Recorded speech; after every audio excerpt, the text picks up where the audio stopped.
So, hello, everybody. It is me, Demetra K, and I am sitting here with Donovan, the recovering Democrat Sadiq, also known as the Black Yul Brenner, and he is patiently, or maybe not so patiently, waiting for his Cowboys to get started playing. They're in some contested playoff situation. The song was above my head and all that, but nevertheless, we are here for the time being. I should also say that the purpose of the Demetra K Show is to promote Black love, knowledge, and understanding of all things that go on in the Black community to make us an even better people, with the emphasis on even, because we are great people, but we can always strive to do better. Also like to say a big giant thank you and hello to YouTube, Facebook, and Twitter. You are the other side of the conversation, or I should say X now. I keep saying Twitter. I'm probably always going to say Twitter. But not only are you just viewers, you are family, and we also share the link from time to time. We got to come up here and speak your opinion or ask a question. All I ask is that if I've never seen you on here before, please show me your face before I bring you up to the big screen so that I can verify that there's no shenanigans, right? Like you are who you say you are. Also, hey, Panther Strike, how you doing? T-Pop, what's going on with you? We are going to be talking about a couple of things today, but we're going to start off with a situation that took place in Illinois, Harvey, to be exact, where a landlord figured that he or she, whoever they are, would board residents up in a dilapidated apartment building with them still in there. Of course, y'all, we're going to talk a little bit about Katt Williams. As y'all know, that has captivated the internet for the almost a week now, where he went on Club Shay Shay, that is owned and operated by Shannon Sharp. And it was a hell of an interview, I would say, that went almost 3 hours, and it's at about 27 million views since Wednesday, which is like, wow, right? So we're going to talk about some things that came out of that. I guess basically I want to ask y'all, what was y'all favorite moment or takeaway, whatever it was. I watched the whole thing in its entirety, uninterrupted, and I still laugh about some of the things that I saw and heard on there. And then also, if we have time, I want to get to something that happened in Miami, where there may or may not have been some aliens running around there. I don't know. It depends on who you're asking, who you believe. With that being said, who else is on here? DJ Charisma, long time no see. Tish, how are you doing? Mike Nice, what's going on? Malika, how are you? And Donovan, what's on your mind, brother? Well, again, America's team. If you are not for us, you are against us. And if you want America to win, then you should be having the Cowboys win today if you want America to win. So anyway, in all seriousness, I know my delusion is real, but it's been almost 30 years since the Cowboys won a title. I mean, it's just eating me up. We should have had at least 8 by now. But anyway, welcome to the Demetra K Show. You know, when it's Sunday, that means it is Demetra K. Great subjects that are coming up. Do us a favor, if you guys are coming in as your first time listener, let us know where you guys are listening from. And also hit that like, share, and subscribe button. Your average logical thinker is good to see you. A lot of you guys have followed us for a long time. We want to thank you guys, especially those of you guys that have been with us for a very, very long time. Without you guys sharing the program and getting the information out there and, and opening some people's eyes, we wouldn't be where we're at. And I don't really go on my YouTube channel as much as I want to, because it wasn't political season. I'm getting back on it. And Demetra, last I checked on my YouTube channel, I had like 50 something subscribers. Now I've got like 1,000 or something subscribers. And I was like, oh, damn. So I think I got to get back on there. But I'm a political person. So, I like to live life before I do anything else. So do us a favor and do that. I want to also remind you guys of, we have a scrolling banner down there. I want you guys to take the time, if you so choose, to keep Demetra motivated and you would like to donate, by going to that banner and donating toward that banner and those applications. She gets 100% of your donation versus the YouTube, which takes 40%. It's almost like that's one hell of a pimping, 40% of a contract, to take that thing. Also, real quick, we have the African Diaspora News app. If you guys should, and we're getting there. We're going to push this really, really heavily. Go down and download it, AfricanDiasporaNews.org. You can also do that and sign up, and that way you can see Demetra K, brother Phil Scott, Wongel, a whole bunch of things that deal with the African diaspora and the news that is going on. Because what I'm finding is, because I'm a member, I get my little alerts. Vicky Dillard, all this stuff that has to do with what's going on in Chicago, things that affect me, and also the diaspora in general that I wouldn't even think of. So once we start going to our own platform, we can talk about things that deal with us. And so please push that as well. And number one, the most important thing to do is to share this on your platform. Share it on your platform, because I know your friends look at it and they say, what the hell's that, or what's going on with that? So thank you guys for tuning in. And again, if you're not for the Dallas Cowboys, America's team, then you're not for America. Oh my God. Anyway, who else came on here before I get into it? Troy, how you doing? And Tish, I'm sorry, Trish. Thank you so much for that compliment. And Monet, what's going on with you? Gregory X, how are you? Roz, Miss Sweet Talks, what's going on? Mrs. Tiffany, Michael, glad to see you here. And Panther Strike, you say, no, thank you. Donovan and Dimitri, I'm so grateful for having you, two wonderful, intelligent people, bring forth honest insight on many topics that may affect our people and Black community. Well, it is our pleasure. And thank you all, too, for enlightening us on a lot of things. And Jeb, how you doing? You are from Buenos Aires. You popping in. All right, all right. Hello, Easy E. How are you doing? I did get your email. So maybe we could talk about something on the show about that, some recipes. Y'all know I don't even really do recipes. I just be throwing stuff together. But maybe I'll share a juice recipe with you that I did the other day. It was really good. Macy, how you doing? Okay. So maybe you guys have seen this on social media. I don't know. I've seen it in the last couple of days. But basically, this comes out of Harvey, Illinois, which is also considered to be in Chicago. And I'm going to show y'all the video, and then I'll give it a little bit more of an explanation. Thank y'all so much. I just pinned it up to the side, and that's what I have today. All right, so here we go. So we're at 144.45 and 144.37 Halsted. I don't see any sheriffs here at all. No sheriffs here. And they boarding these apartments up. There's still people in these apartments. There's people living here with their kids. Section 8 is paying their rent still. And they is putting these people out their house. Or boarding them up. Harvey is not the sheriffs. Harvey has no control over this. They're not the sheriffs. Y'all is here with no sheriffs. Y'all boarding people up in their cribs. I'm calling the news. I'm calling the lawyers. This is so wrong on so many levels. Y'all can't do this. Y'all's not the sheriffs. Y'all don't have the right. There's old people living here. There's people living here with their kids. That Section 8 is paying their rent still. And y'all is boarding people up in their cribs. They boarding people up in their houses. Oh, yeah. There's an old man boarded up in this apartment right here. There's someone still in this apartment. How he going to get out? How is he going to get out? They think Harvey police is allowed to do this. They are not the sheriffs. They're not the sheriffs. This is so wrong. So, as y'all saw there, it was a woman, and she goes by Big Booty Bella 52 on TikTok. Okay, so I don't know if it was her video that started off, but it was definitely her video that I saw trending all over the course. Now the media, everything has been out there, but I should say that, okay, again, Harvey, Illinois, is considered to be in Chicago, although it has its own municipality, if you will. They have their own city council and, mayor and all that other stuff. Sounds like it's about 30,000 people that live there. Okay, so in that particular apartment building that, like she said, is off of 14445 and then 37 Halsted Street. I was a little over 30 units there from what I understand. Well, I should go back until August. Sounds like the landlord there got warnings like, hey, you guys is, from the city council that this building is dilapidated, is not fit for people to live in there. And then October, the city council really said, hey, y'all need to do something. And so moving fast forward to a couple of days ago, looks like the landlord I guess they tried to get people to leave. They said they didn't get any notices or no knocks on the doors or nothing. They tried to get people to leave. And for the people who did not leave, sounds like they got boarded up in there. And as the lady said, there was elderly people there, people with children. There's a woman also, she's battling cancer. She's like, where am I going to go? A lot of those residents sounds like they are low income, maybe on some sort of a subsidy as far as HUD or something like that. And so as I saw that story, I was so livid.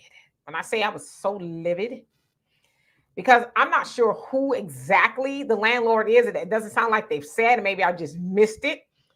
But how in the world do you go about boarding people alive? You know what I'm saying? It's not like you're boarding a casket.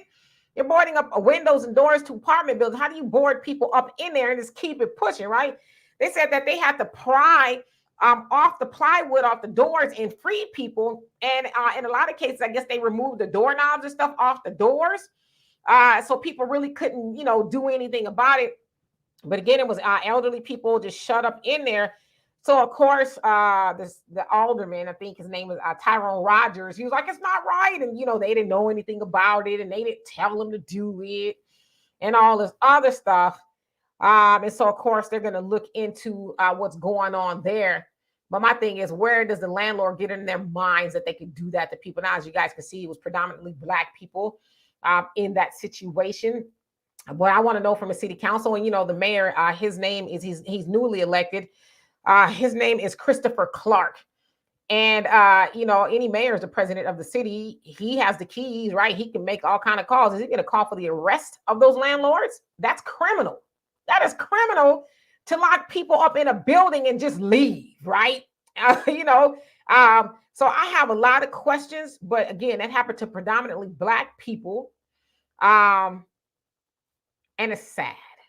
And it's sad because, like I said, Harvey is in Chicago to some degree, but we also hear about all the money that they're giving migrants, the housing that migrants are benefiting from.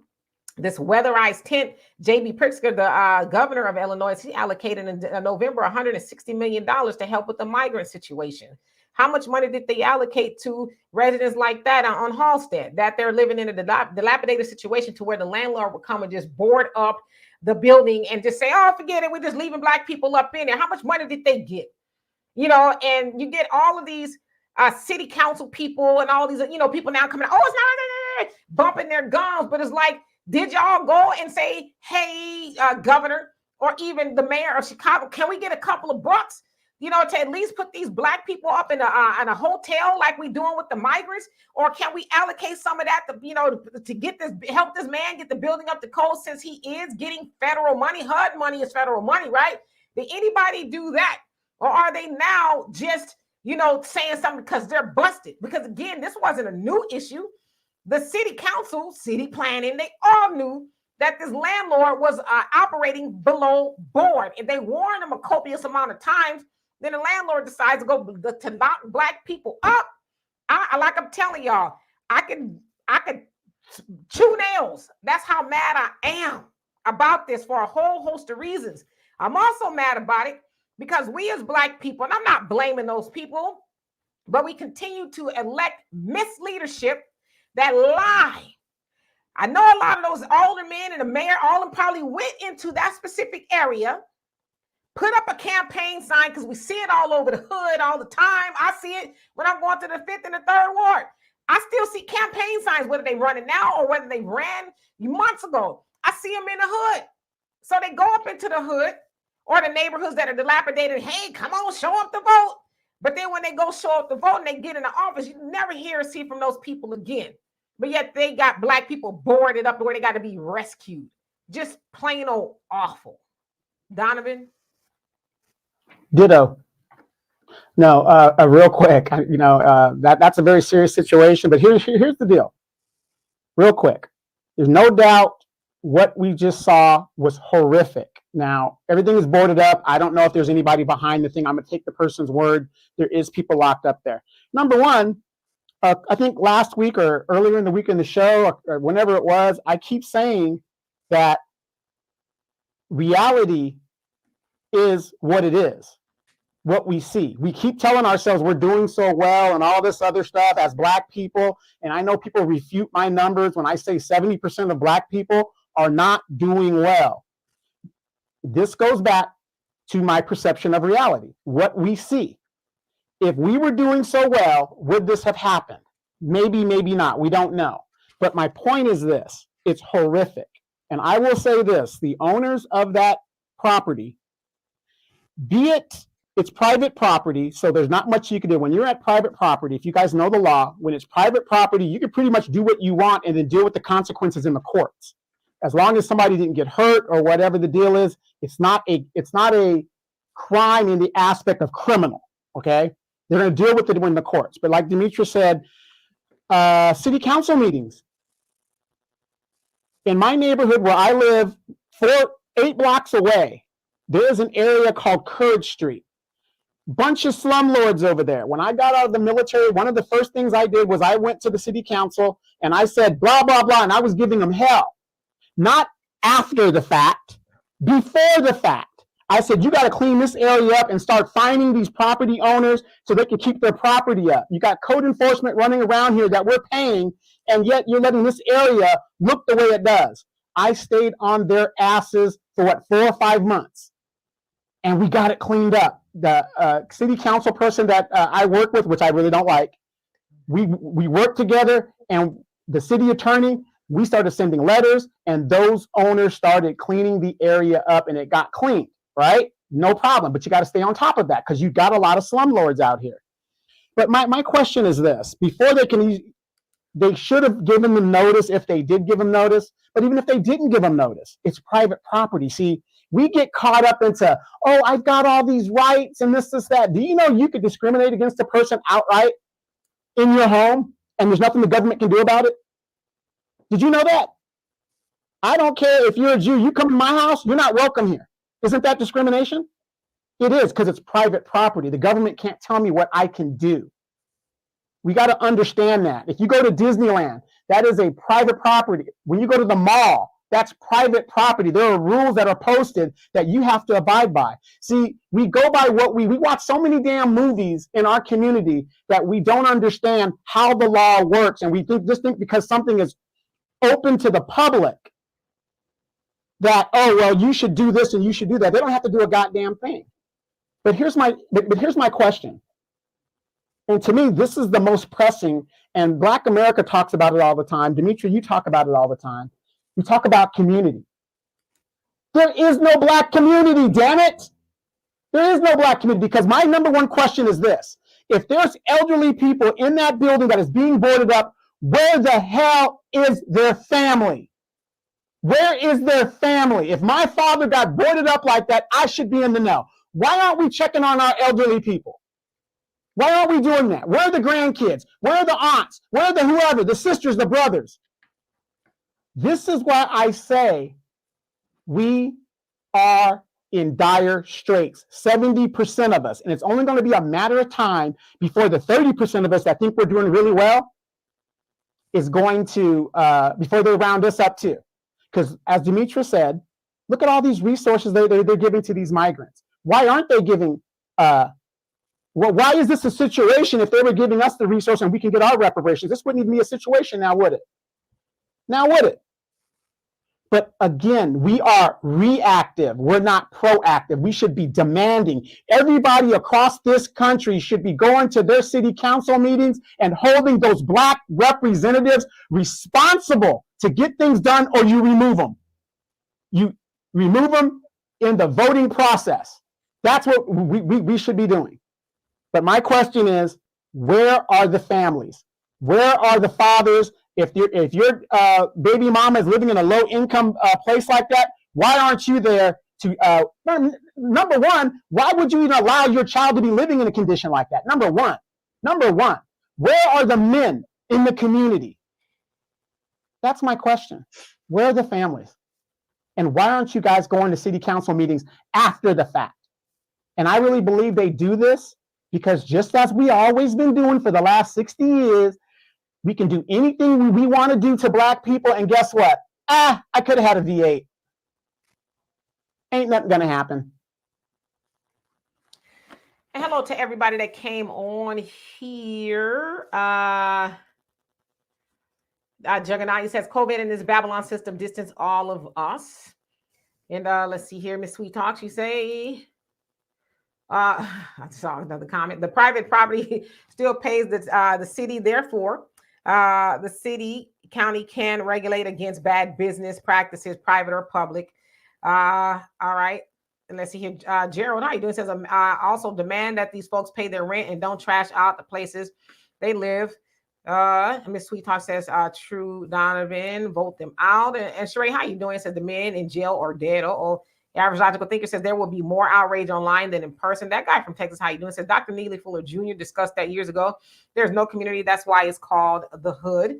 Let's see here. Okay. And Miss B Glam, how you doing? Cutthroat Naj, how you doing? Says where the immigrants in the building hopes. Oh, Lord have mercy. And Corey, how you doing? Say so sad. Okay, so I saw a lot of comments. I'm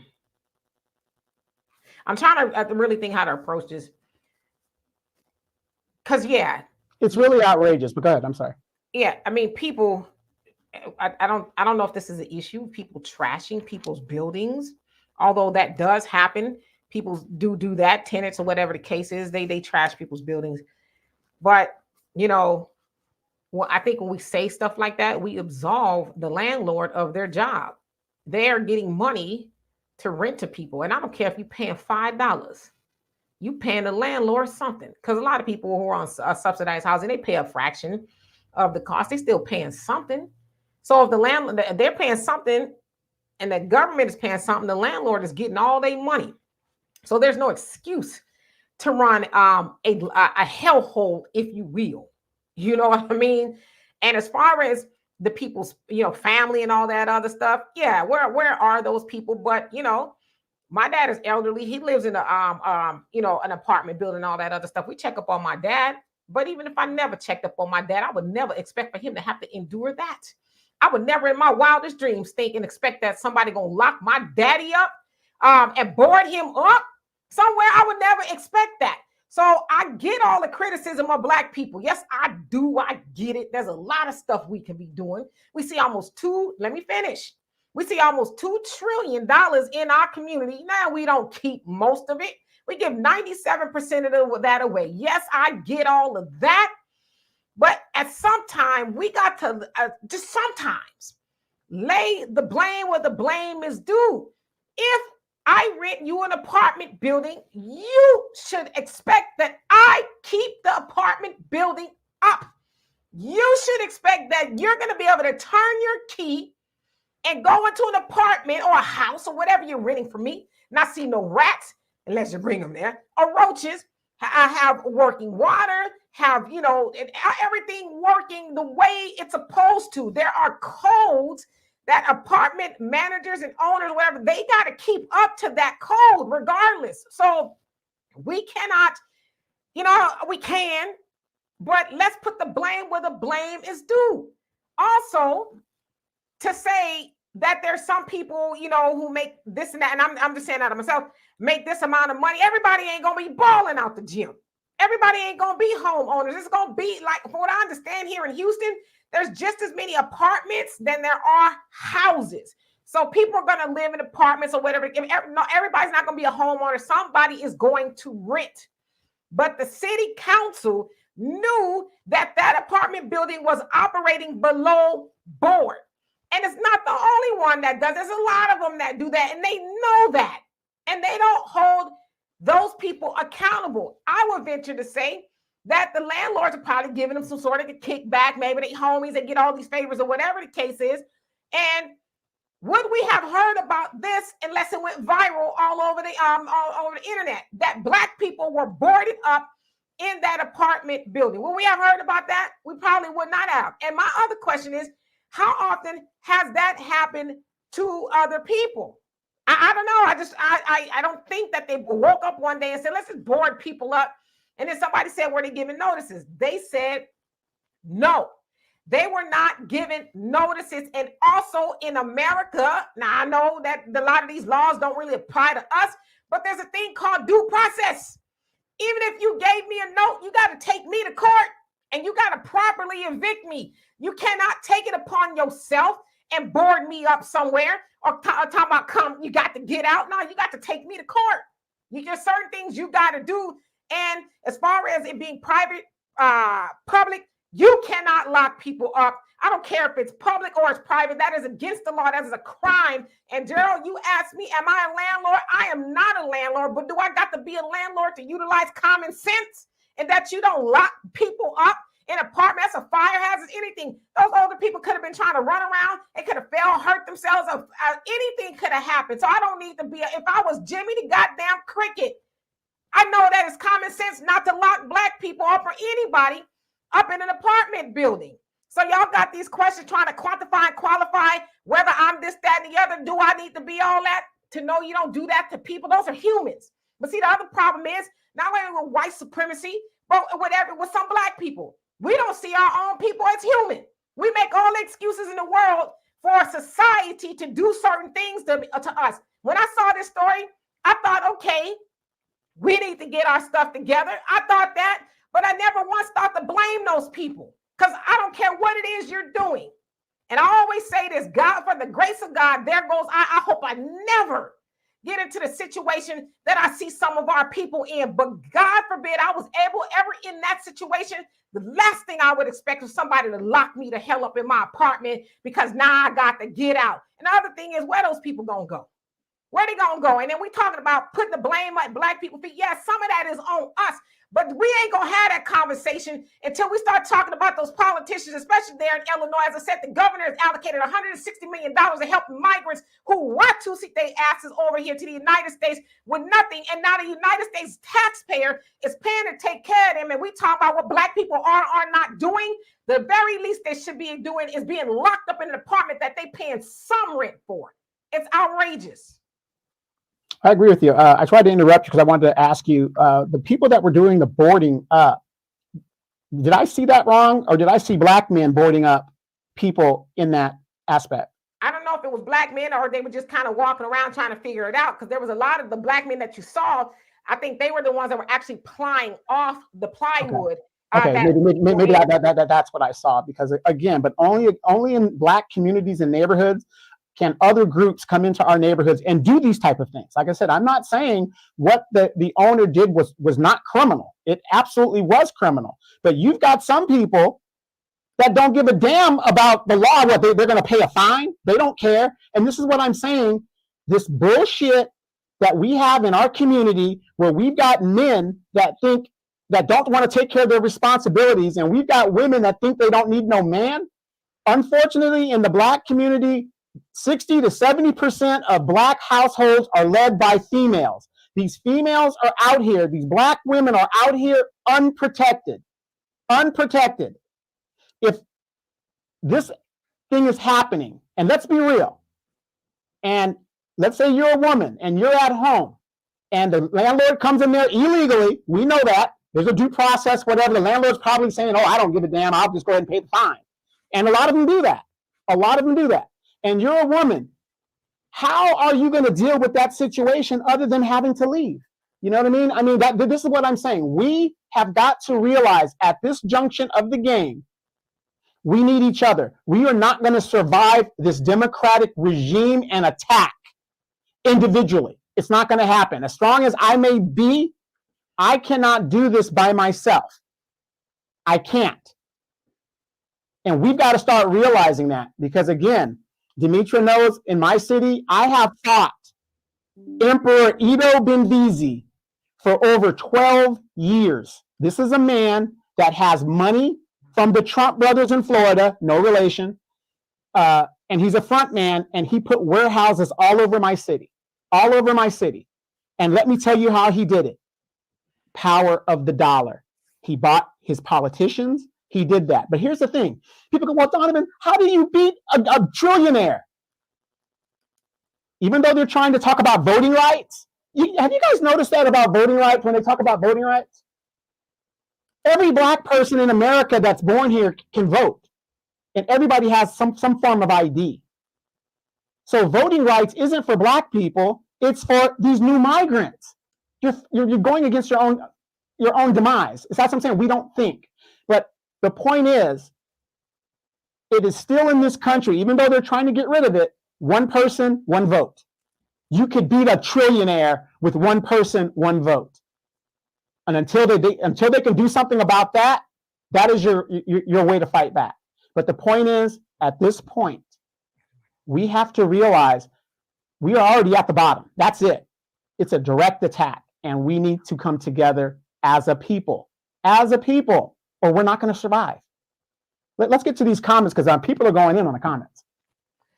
Thunder, you say, do you think that a man would allow someone to let alone anyone board him and his family in his apartment and act accordingly? Well, there were some men locked in there. There were elderly men locked in there. In fact, the lady said at the beginning, she said there's a 70-year-old man still boarded up in that apartment. So there were some men that were boarded up in there, whether they were elderly or whatever the case is. And so as far as act accordingly, I mean, I don't know.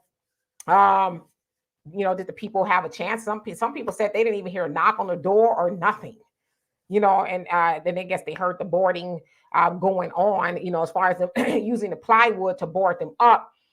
So there were men locked in there as well. Black America, you say. So do all humans deserve to live? I mean, who are we to judge?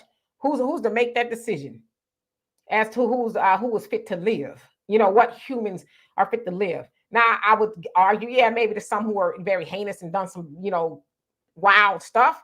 Yeah, maybe they're not fit to live. But if we're just talking about, people being boarded up in an apartment, who are you to decide who's fit to live or not?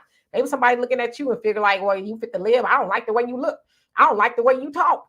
I don't like the anything about you. So you fit to live. So I think that we tread on dangerous territories when we start having those conversations on who's fit to live, simply because maybe they don't fit the mold economically of what somebody should be doing in society. As it's very, to me, a dangerous ideology, even a question to ask. Let's see here. Corey says single parenting and voting Democrats is not the common denominator to this issue, in my opinion. No, there's a lot of things going on there. At the end of it is poverty. At the end of the day, it's poverty. I think we also need to have the conversation that Black people have not fully recovered from the institution of slavery. Now, there has been things like, Black Wall Street and things like that. Of course, we know what happened to it, but we've not fully recovered. We know without reparations, it's going to take over 232 years for us to catch up to the wealth of white people. So poverty is really at the end of it. But then we got to go and start asking the question as to why are Black people the most impoverished people in America? So I agree with you. There's a whole lot of stuff that's going on. And Thunder, you say I'm thinking of healthy men. No, I don't think no healthy man. I hope not. Would allow somebody to do that to them. But the men were elderly. I don't know if they were unhealthy. They just were elderly. So I don't know if that had something to do with it. Michael says, I'm leaning toward between Donald Trump and the third party candidate because Democrats don't care about Black people and non-Black people. It's better to do a protest vote. Yeah, a lot of people have come to that conclusion. Monica, how you doing? And say, hi, Dimitri and Donovan. 2024 is the year of all communities will be revealing their true global hatred of Black people. But it's also the year that our creator is taking notes and handing out punishment. You know what? I agree with you. We're starting to see some things, and what is it? January 7th, 7 days into the new year, we are seeing some things that really make you raise an eyebrow, right? Barricade, how you doing? It says, what in the hell did Black America? Right. Sheree, you says, we need to listen. Yes, it's just being uneducated. Yeah, there's a whole lot of stuff going on in 8-ball side pocket. How you doing? It says, we all know who we are, who are the most landlords, and them folks are really starting to get besides themselves, starting to. Easy. You say, Donovan, these folks up there turning up the volume of their disdain, the hatred for Black people and the other races are on board as well. These folks are coming for us from all angles. Let's see here. Who else came on here? And we the people, what's going on with you? I mean, people turning up the hatred for Black people. I don't think they're turning up the hatred of Black people. I just think that it's becoming more obvious. I think that people are coming more out of the woodworks, but I think there's always been a hatred for Black people because there's never been a love for Black people. And I would also venture to say, we don't really even love ourselves like that. You know what I mean? For a whole host of reasons. But as I said, when I see stuff like that, it angers me because with that, it illustrates that there is a hatred of Black people, even to the tune of, even the Honorable Elijah Muhammad said, we as Black people so busy trying to fight for civil rights, but we're not even considered human. You got to have human rights before you have civil rights. And so for people to do that to Black people, they don't see them as human. And then you got the leadership of the Black people. They want to give a lot of lip service, but I guarantee you, if that was a bunch of migrants that been locked up like that, or Asians or anybody else, all hell would have broken loose. There'd have been hell to pay. But my question is, when is the landlord, when is he going to jail? He or she, when are they going to go to jail? They should be locked up immediately. I couldn't just go to somebody and nail them shut in somewhere and go home and eat, dinner. I would have to pay for that. So is anybody talking about arresting these people? I don't know. Like I said, I have a lot of questions. I have a question for you. There was a good point, and Dimitri, you talk about a due process. You got to have a sheriff. It can't be a police officer. A police officer cannot serve an eviction. It has to be a county sheriff, number one. So without a sheriff being present, none of that should have been going on. None of it. So what's going to happen is the victims in the end of this, the victims of all this stuff that's going to happen, they're going to get a nice settlement out of this because their civil rights were violated and all this other stuff. The sheriff was not there, so this was totally unruly. And the reason why the sheriffs weren't there, because they knew what they were doing was totally wrong. Yeah, you got to have the right paperwork. You got to go to court. And then the court is the one to tell, the sheriffs what to do next. They got, the eviction notices and stuff like that. So, people arbitrarily just taking it upon themselves to go board people. Even if Jesus and the sheriff department came, ain't nobody telling you to lock board people up in their houses. There's no law to say that you can do that. At best, if that was the case and it was a sheriff, they would have removed those people from that property. And told them you got a certain amount of time to get your stuff or whatever the case is. And so again, when are those people going to jail for doing that? In Black America, you said, aren't most migrants conservative? So wouldn't that be a good thing that they are coming over? Why is it a good thing that they are coming over and they're getting the resources that American people are not getting? Why is that a good thing? What is good about that, Black America? Juggernaut says the problem is some of these leaders we call for help have a dubious background and or no intent to serve the people, get in their pockets greased up by dirty landlords to have them look the other way. That's exactly what goes on. They get those little white envelopes and they act like they don't hear or see nothing. Miss B says, I love this channel. He says, how long y'all been on here? 2018. About 6 years. So we've been doing this for about 6 years. 6 years. Yeah. And I've been I was on YouTube. I mean, not YouTube, Facebook for a couple of years before that. So yeah, we've been doing this for a while. I see here, Joseph, how you doing? And we love you being here as well. So let's see here. Joseph, he says people need to own their own home so this can't happen. Yeah, I get it, but everybody ain't gonna be no homeowner. Everybody is not gonna be able to buy a home or whatever. So there's gonna be renters. I mean, even if you own a real estate property, you're gonna need somebody to be in there and rent it, right? So. And then if you saw the last week, there was a big article, I think it was in USA Today, where banks are now building rental home communities. So you can't even buy a house now. You're going to be renting, a forever renter. That's what's happening for the millennials and the Y generation folks. They're not going to be able to buy. It's going to be rental. Yes, indeed. Miss Lachey, how you doing? It says America's about to be off the chain, about to be. Miss We Talk, she says, speak on it. Demetri says human rights before civil rights. They don't care about us, literally. No, we need to understand. Michael Jackson told us that. Yeah, we run around, please, why don't you see us, care about us? It's like, first of all, let's care about ourselves, because when you care about yourself, as Brother Jonell says all the time, you protect what you love. You care about yourself first. Look, if I care about myself, I respect myself, then, I'm going to demand it from everybody else. And if I can't get love and respect from other people, then I'm just going to shake the spot. I'm going to stop hanging around you. It's just that simple. So no, Dimitri, you're totally wrong. I'm going to tell you why. Because we're going to overcome them with our capacity to love. Our capacity to love is what's going to do. So this white man and whoever this person is going to run around and beat you in the head. And you're just going to pray for them and love them. Because that's what the civil rights movement was about. And this is what they keep telling us. And they're teaching their children, and they're teaching their grandchildren, and their great-grandchildren.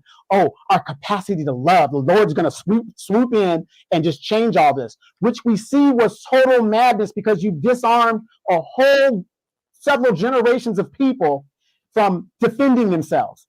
If this was going on in France, when the French people don't like something, they lock down the interstates. It's a done deal. So, so what I'm saying is, for all you Christians out there, and I'm a Christian myself, this capacity to love, it's bull caca. This Christianity is put out there to disarm you. It's bull caca. It is your innate nature to defend yourself, to defend your family. Self-preservation is always number one, always. Never forget that. So don't let these older people talk about you, our capacity to love. Even Malcolm X spoke about that. Go look it up. He spoke about the capacity to love. That's ridiculous. A man's got a bat, he's banging you against the head, and you're not supposed to do nothing. Ridiculous. Hello, David. How you doing? I'm going to go back to this comment here.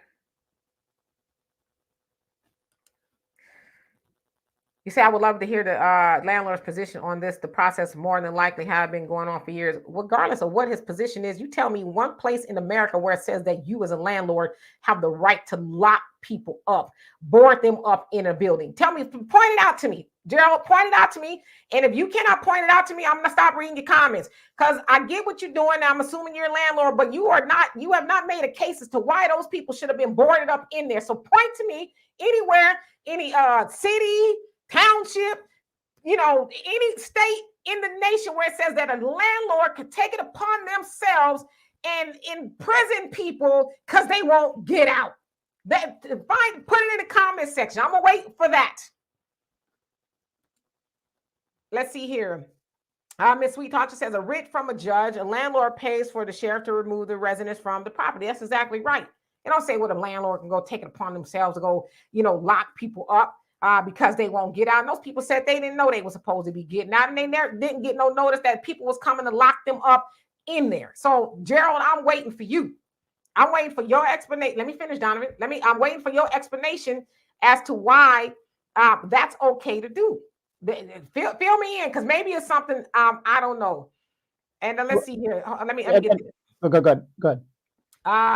Miss B say, I subscribed to Philip's channel, and I've been following you for 2 months. I've seen you on there, and I'm glad I subscribed to your channel. Also, what's your channel, Donovan? And I put his in the comment section, Donovan Sadiq. So his in the comment section as well.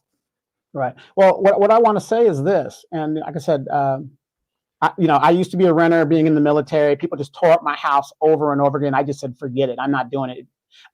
It just wasn't worth it. The damage that was done, it was not worth it for me. But in Atlanta, in I believe August, remember that? I think we did a show on that, about that group of it was a apartment complex that was so terrible and so dilapidated that they put a writ up that evicted everybody. They had like 60 days to go, and in this apartment complex, it was mostly Black people, right?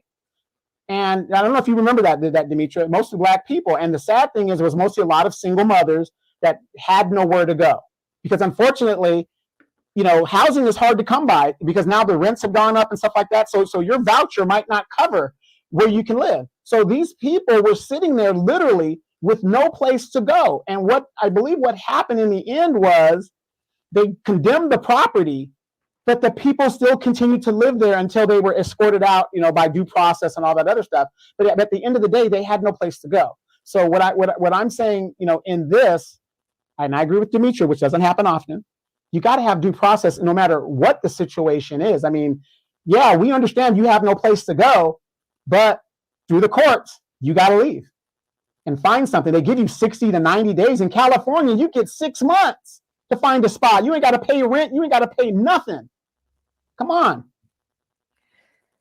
Yeah, Thunder, he says, do you remember when the Honorable Minister said there are 3 things that they will never teach Black folks: the science of business, marriage, the science of war? You're absolutely right. He's absolutely right, but they teach it. You read the material, Message to the Black Man in America, Fall of America, and all the copious amount of other books that have been put out by the nation, the Honorable Minister Louis Farrakhan, Elijah Muhammad. The information is there. See, the problem with us is if it don't come from somebody white or a pastor sitting up in the church somewhere, somebody who just got a big mouth, then we ain't going to inculcate the information. It's got to come from a trusted source, if you will. But you're absolutely right. But as I always say, I'm a big proponent of never sending your children to the white public school system and waiting for them to teach you anything. We need to teach that to our own people. And Gerald, again, I'm waiting for you to put it in this comment section where that is possible, because you sat up here right now and said, I've never condoned any landlord locking anyone in. Landlords want deadbeats out. See, the economy that you put right there is like you didn't advocate for it, but then you talk about they want deadbeats out. You don't know nothing about those people. How you know they deadbeats? It has clearly been said that the city council has admonished those landlords for being a slumlord and the building being not up to code. So somehow you got it in your mind, and I don't know who or what you are, but you got it in your mind that it's those people's fault. And you asking it, I saw earlier, how did we know that they was locked in? So everybody lying? People that was there lying and knew everybody lying, huh? So because you was bumping your thumbs in the comment section and you can't find me a code nowhere in the world that says that landlords can do that to people. Now you trying to do some red herrings? Nah, put it in the comment section. Put it in the comment section where that's okay, because you are condoning, because every comment you had in this comment section was talking about defending landlords, how we know, and this, that, and the other, and tearing up people's apartment, all this other stuff. But so I already asked you what to do. Other than that, I'm gonna be done talking to you. Yeah, and I get it. The landlords took it on the chin during the pandemic. We get all that. We understand it and we sympathize. A lot of people did not do the right thing, did not pay their rent and all that other stuff. We get that. But that still does not circumvent due process. We have laws in this country. You gotta have due process. The landlords, I mean, they raised the moratorium. So now the landlords can do what they gotta do. They have to go by the process. So who would disagree that if a person gets kicked out by due process, that everything was above board? Nobody would disagree with that. It's like, hey, you're above board. Here in California, you get 6 months.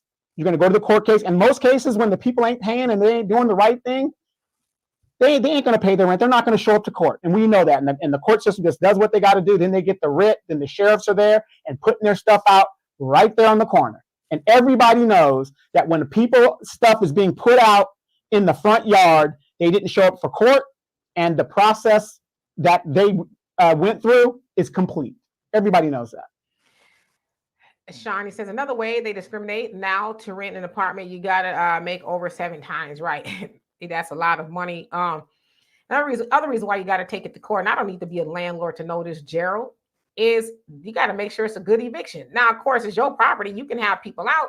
But, why are people getting evicted? Let's see what's going on. People do have a right to state their case, which is why a lot of times it takes so long and it's due process and this, that, and the other. People need places to live. So you as a landlord, and you know that going into the rental business, there's laws and, codes and all kind of renters' rights and stuff that you have to adhere to. You know that. And if you don't, a lot of times you end up getting sued, fined, and a whole host of things. There's been places where apartment, and matter of fact, I'll tell y'all a story. I was discriminated against when I was in my young 20s. My daughter's father and I would live in an apartment building, and unbeknownst to us, they put all the Black people in the back of the apartment building. We didn't even know it was a thing.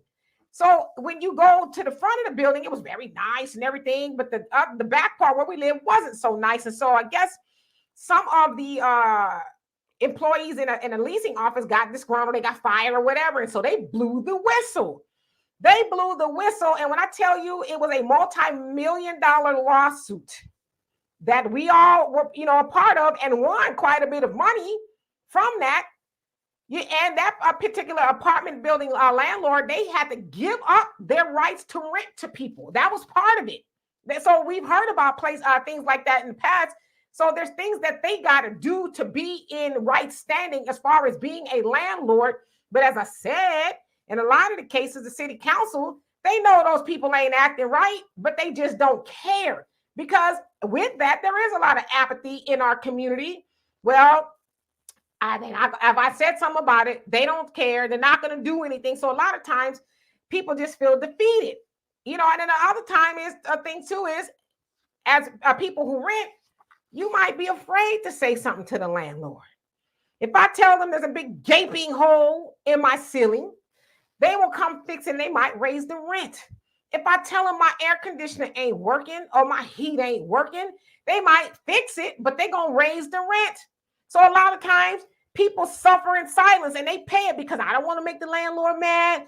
I don't want to, have to raise my rent, because a lot of people can't afford these rent increases. There's a lot of places in the nation that they don't have, what do you call it?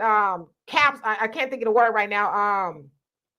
Rent control laws. They don't have rent control laws in a lot of areas. And so, people's rent go up when the wind blows.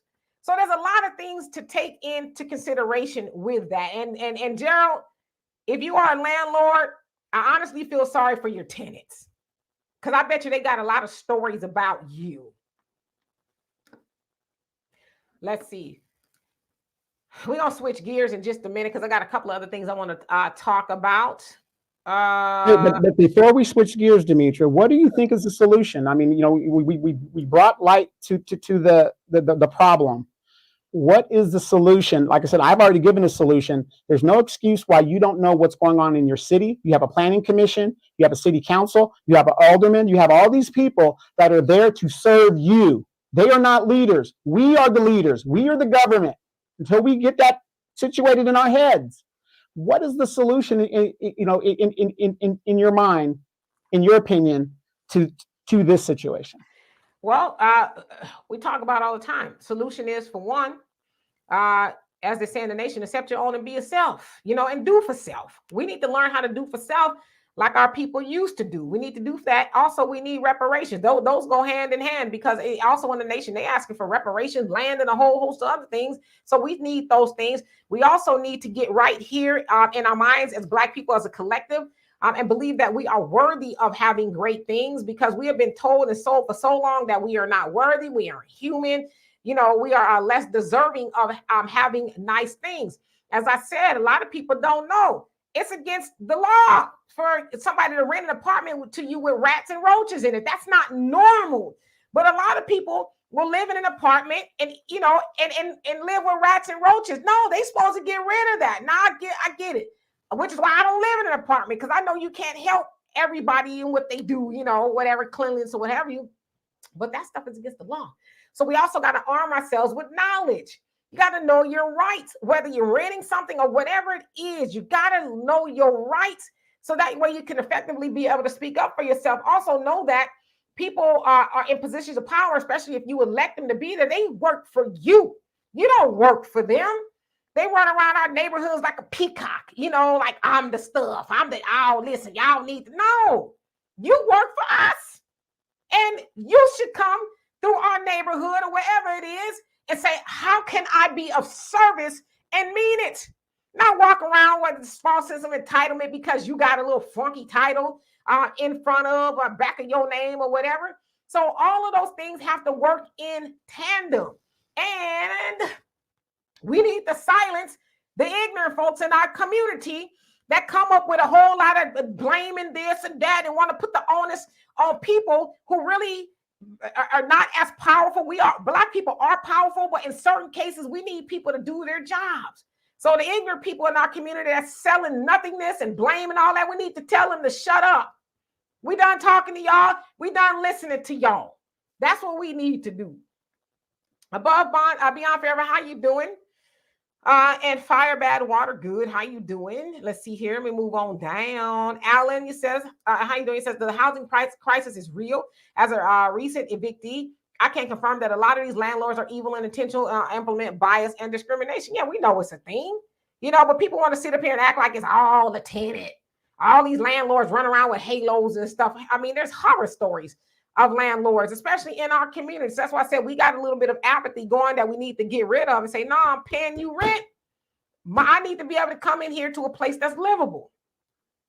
And then A-Ball, he says, a landlord can't even evict a squatter without due process, right? It sucks, but they cannot. All right, so let me move down here so we can get on with the other ones. And Jay, how you doing? He says, especially if you're on Social Security, it's like getting minimum wage when I used to make more in a month than what people get on Social Security. Okay. And let me add this. And it's unfortunate, but you want to hide something from a person, you put it in a book or you put it in a rental agreement. The rental agreement tells you everything what the landlord is supposed to do. So if you end up going to court in the end, you have that rental agreement to go by. And I've been to a lot of courts where people didn't even bring their rental agreement. And it's right there, black and white, what they're supposed to do, whatever. I mean, that rental agreement obligates the owner to do what they're supposed to do. But if you're going to give the guy a pass and, I'll let him in 3 months, but then you got roaches and stuff, you got to jump on those roaches immediately. You got rats, you got to jump on that immediately. You can't just, I'll get it next month. No, you tell them to get it today. And then a lot of you that don't know this, what you can do is you can do the thing yourself and then bill the landlord. depending on, what city you're in and what the laws are over there. But you can do that and say, here's the receipt. I took care of it myself. Take it off the rent or give me my money back. So there's all kinds, we got to stop with the excuses like we're helpless. We're not helpless to make all these damn kids and all this other stuff. We are grown adults. You sign an agreement that you get into, and you're living up to your agreement, and you're not going to hold the owner to his agreement, his part of the agreement. Come on now. And Gerald, I'm gonna leave off on this comment on this subject. He says, careful with your bogus allegations. I have a standard I live by with my tenants. That is, I will not rent it if I will not live in it. Been doing it for almost 20 years and I haven't had one complaint. Well, your attitude in this comment section says otherwise. I don't believe you. I could be wrong, but I don't believe you. I believe that you, in my opinion, that you are probably very hard to deal with, because you came in here with both barrels blazing, blaming, the tenant. So, of course, you're a landlord. Of course, you're going to be heavily more on the landlord side about people doing stuff to the apartment, which I know people do those type of things, but I don't believe you. I believe people will have a horror story about you, whether it's about your apartments. I take your word that your apartments are up to code, and I'm going to say that's probably per your standard, but I guarantee there's somebody out there be like, Gerald D be tripping. I wouldn't doubt it. But, hopefully that's not the case, because I could be wrong. All right. Common Man, how you doing? Okay. I'm not going to go find one person. I don't care about it like that. But like I said, you got a nasty attitude. So that would not surprise me about you.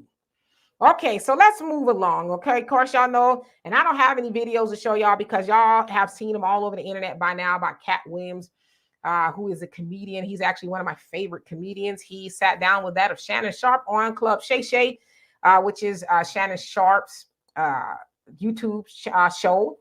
Very successful. He started not too long ago, and he's got 2 million views. I got almost, I would say 400. 2 million subscribers rather. He got over 400,000 within the last couple of days due to the Katt Williams interview. Of course, by now it's got about 27 million, maybe more views at this point, where everybody and their mama have watched it. Now it's almost 3 hours long. And a copious amount of clips have been shared all over the internet. But Katt Williams disclosed a lot of things about some people in Hollywood, whether it was Steve Harvey, Cedric the Entertainer. It's really kind of mostly comedians, in his genre of entertainment. A whole host of people. He made a lot of, I'd say statements. Some people say they're not true, but they really haven't proven them not to be true in regards to Steve stealing material, Cedric stealing material, Ricky Smiley, which Ricky Smiley was crying on one of his social medias. I know that it's the anniversary that his son died. I don't know what happened to him. I think it was maybe a drug overdose or something like that, but he died. And so he said he's dealing with that, but he was crying on live, I guess it was. But I'd say that Katt Williams tore all of them a new one. When I say he tore them all a new one, it was like, yikes. And so from that point, a lot of what people say receipts have been coming out, proving the things that he said. Even the fact that he said he runs a 420, a 40 and 420, which is like 40 yards in 4.2 seconds. And he did it last night. It said 2 o'clock in the morning. He recorded himself doing it, like 440 is what it was, but close enough, right? So, he's been, a lot of people have just been proving a lot of things that he said is true. And so I'm going to ask y'all, what was, he said, Ricky is always crying. I actually got picked up on, was it Neighborhood Talk?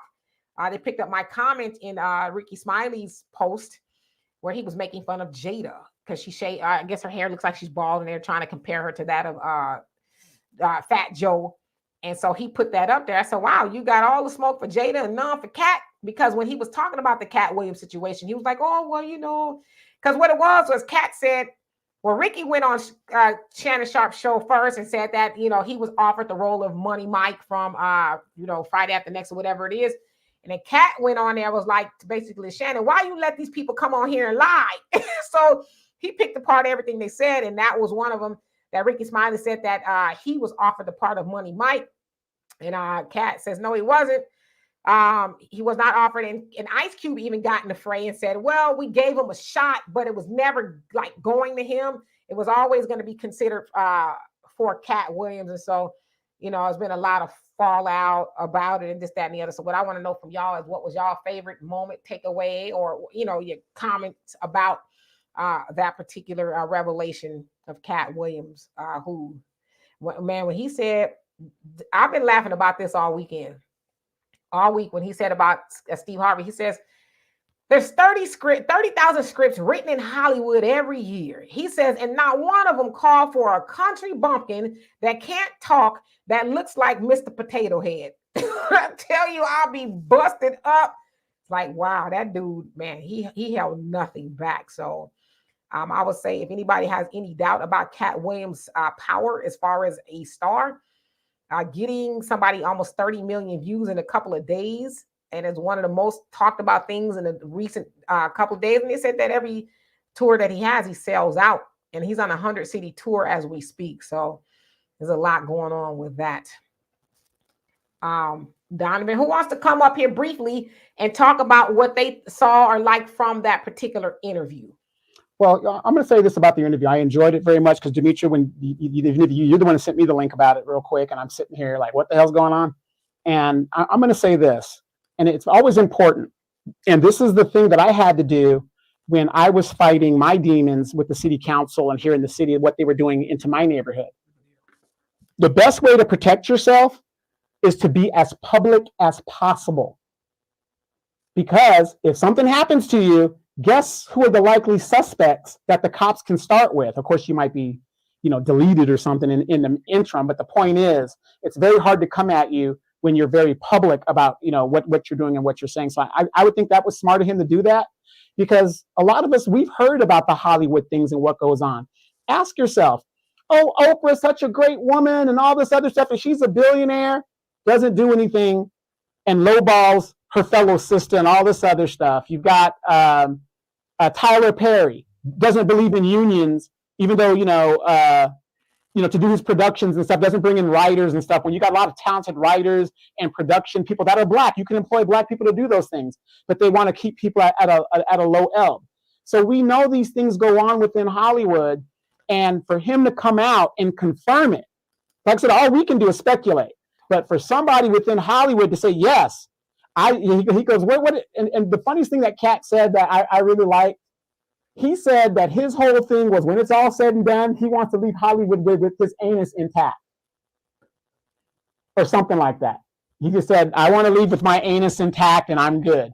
And isn't that a sad thing that in Hollywood there is a cabal of people that you got to do some stuff that is strange for that change if you want those roles and stuff. But we heard that from way back in the 50s and 60s. Dorothy Dandridge, Philip, what's her name? Pearl Bailey. They were saying that way back then, just to get roles of maids.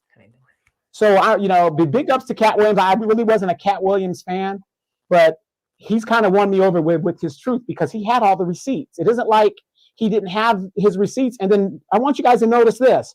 Notice that the people that he talked about, and Demetria and I talked about this before we got on the show, isn't it funny how they all are coming out trying to defend themselves? Because if the man was lying, if there's nothing there, why even address it? Why even address it?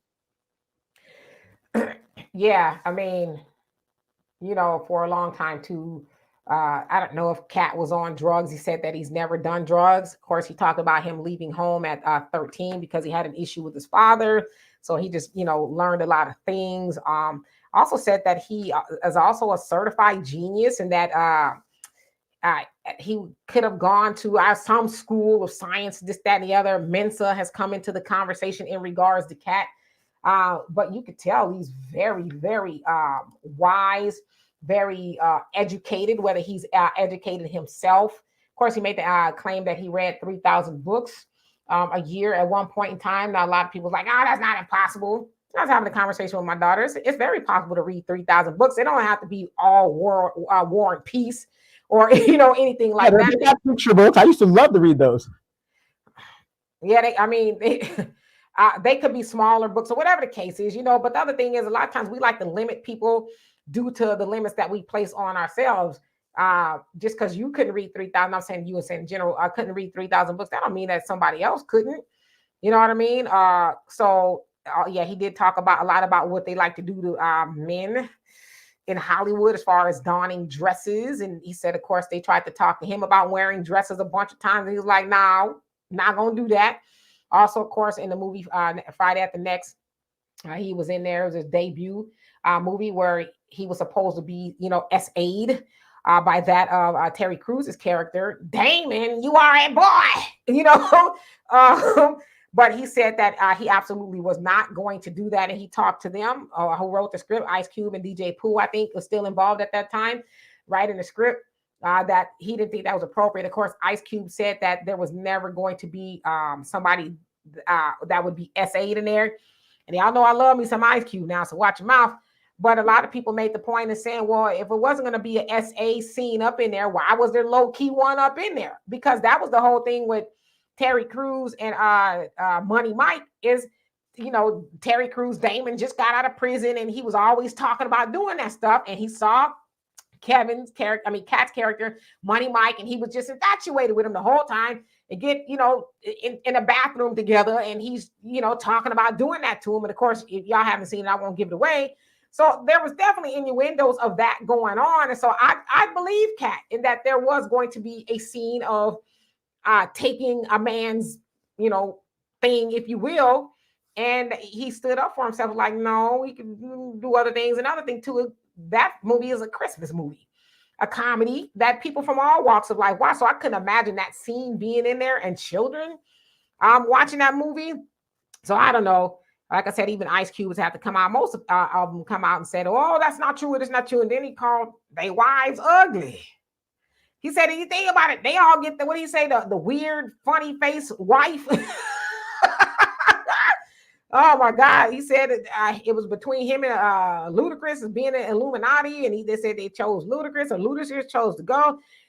Whew. There was a lot of stuff. And the average logical thing, you said you didn't laugh for the whole 2 hours. I didn't laugh for the whole 2 hours. I laughed at most of it, but a lot of it was a lot of wisdom that came out of that interview. I think Katt was dropping a lot of things, even outside of the entertainment. And I took from that, don't let people lie on you and ruin your reputation. And as Katt said, I didn't come for none of these people. These people came for me. They started with me. Even he talked about the one with Wanda Smith, and that was an infamous interview. I think it was 2019. Y'all saw it in Atlanta radio station where I don't want to say he dismantled her career, but she was no longer on the radio after that, because he said during the Shannon Sharp interview, he didn't know that was her thing, that she would get comedians to come on there and embarrass them and do all of that stuff. So he said, if you ask me, it's karma. Because he said, I didn't even want to be on an interview. He was supporting the guy named Red, who was another comedian. So he said, I was in the green room and she wanted to have me come and talk about my Emmy that he won for Atlanta, which is one of the best episodes of the Atlanta series by Donald Glover, by the way. And they never did talk about that, but he said she started with me, and she did. And when I tell you, he tore her down to the point where her husband saw him later on that night at the club and stuck a gun in his face. And like Katt said too, had that been anybody else, they'd been up in arms. But because it was him, nobody was really upset about it. But nevertheless, Wanda did lose her job for, what some would say was trying to bully Katt, when he was really just there drinking his coffee and supporting his friend. No, I think she lost her job because she sent her husband and her son after him with that gun incident. And yeah, that's what I said. Yeah. Yeah, the husband, for whatever reason, got mad. But at some point in time, do you say, well, like you said, we're comedians. He says, why do I get to potentially lose my life over, doing my profession? We're all comedians. She started with me and I finished it. And you go, chase me with a gun?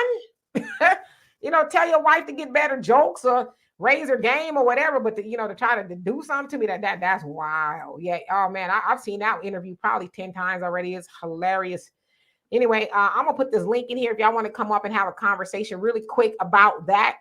I would love to hear you guys' opinion on it if you watched it. Then, of course, I want to go to the incident in Miami, and then I saw somebody else put up about the bodies in Mississippi, and I'd like to talk about that too if we have time. So I'm going to put this link in the chat. Oops. Yeah, it's kind of funny that, you got all these different comedians that are out here vying for positions and stuff, because I never was a Kevin Hart fan. I never thought he was really that funny to me. But you got these, I'm king of comedy. How the hell you the king of comedy, and part of your look is taken from Richard Pryor and all this other stuff? It's just, these people that don't make any sense, because I guess Steve Harvey becomes a relationship guru, which was ridiculous. And then, the man talk about, he doesn't want to, he gave up comedy to do what? To be a host and stuff like that. I mean, it's just, all of this vying for different things. But, I did wonder, where did this Kevin Hart guy come from? Where did this Tiffany Haddish come from? Because, it takes years to build your name and do those things, at least with Katt Williams. I agree. I have his concert movies on DVD somewhere in the house, but I don't see a Tiffany Haddish concert movie. Yeah, you see some Kevin Hart ones, but I just don't see these things. And these people are like propped up in front of us. And then next thing you know, they're making these movies and getting all this money. And then these are the people that the Democratic Party goes to and says, well, polls to the polls and all this other stuff. And we listen to them. We listen to them. It's just kind of ridiculous. Like I said, nothing against Tiffany Haddish, but Katt's right. Where's her joke? Where's her bottom line funny joke? What is she known for? The grapefruit scene in Girls Trip? It's crazy. Hello, Hula Gang. How are you? I saw your comment, but I couldn't necessarily put it up. But how you doing? Let's see who else came on here. Michael, you better have clicked that link and be talking about this Katt Williams interview. I'm gonna put you up here. Give me one moment. Let's see here. I saw another comment. I guess not. Okay. Michael, what's on your mind? Hi Donovan, Demetra. How you guys doing today? We're doing well. How about yourself? Pretty good myself. Energetic and pumped up. Just gonna provide a quick comment and a question.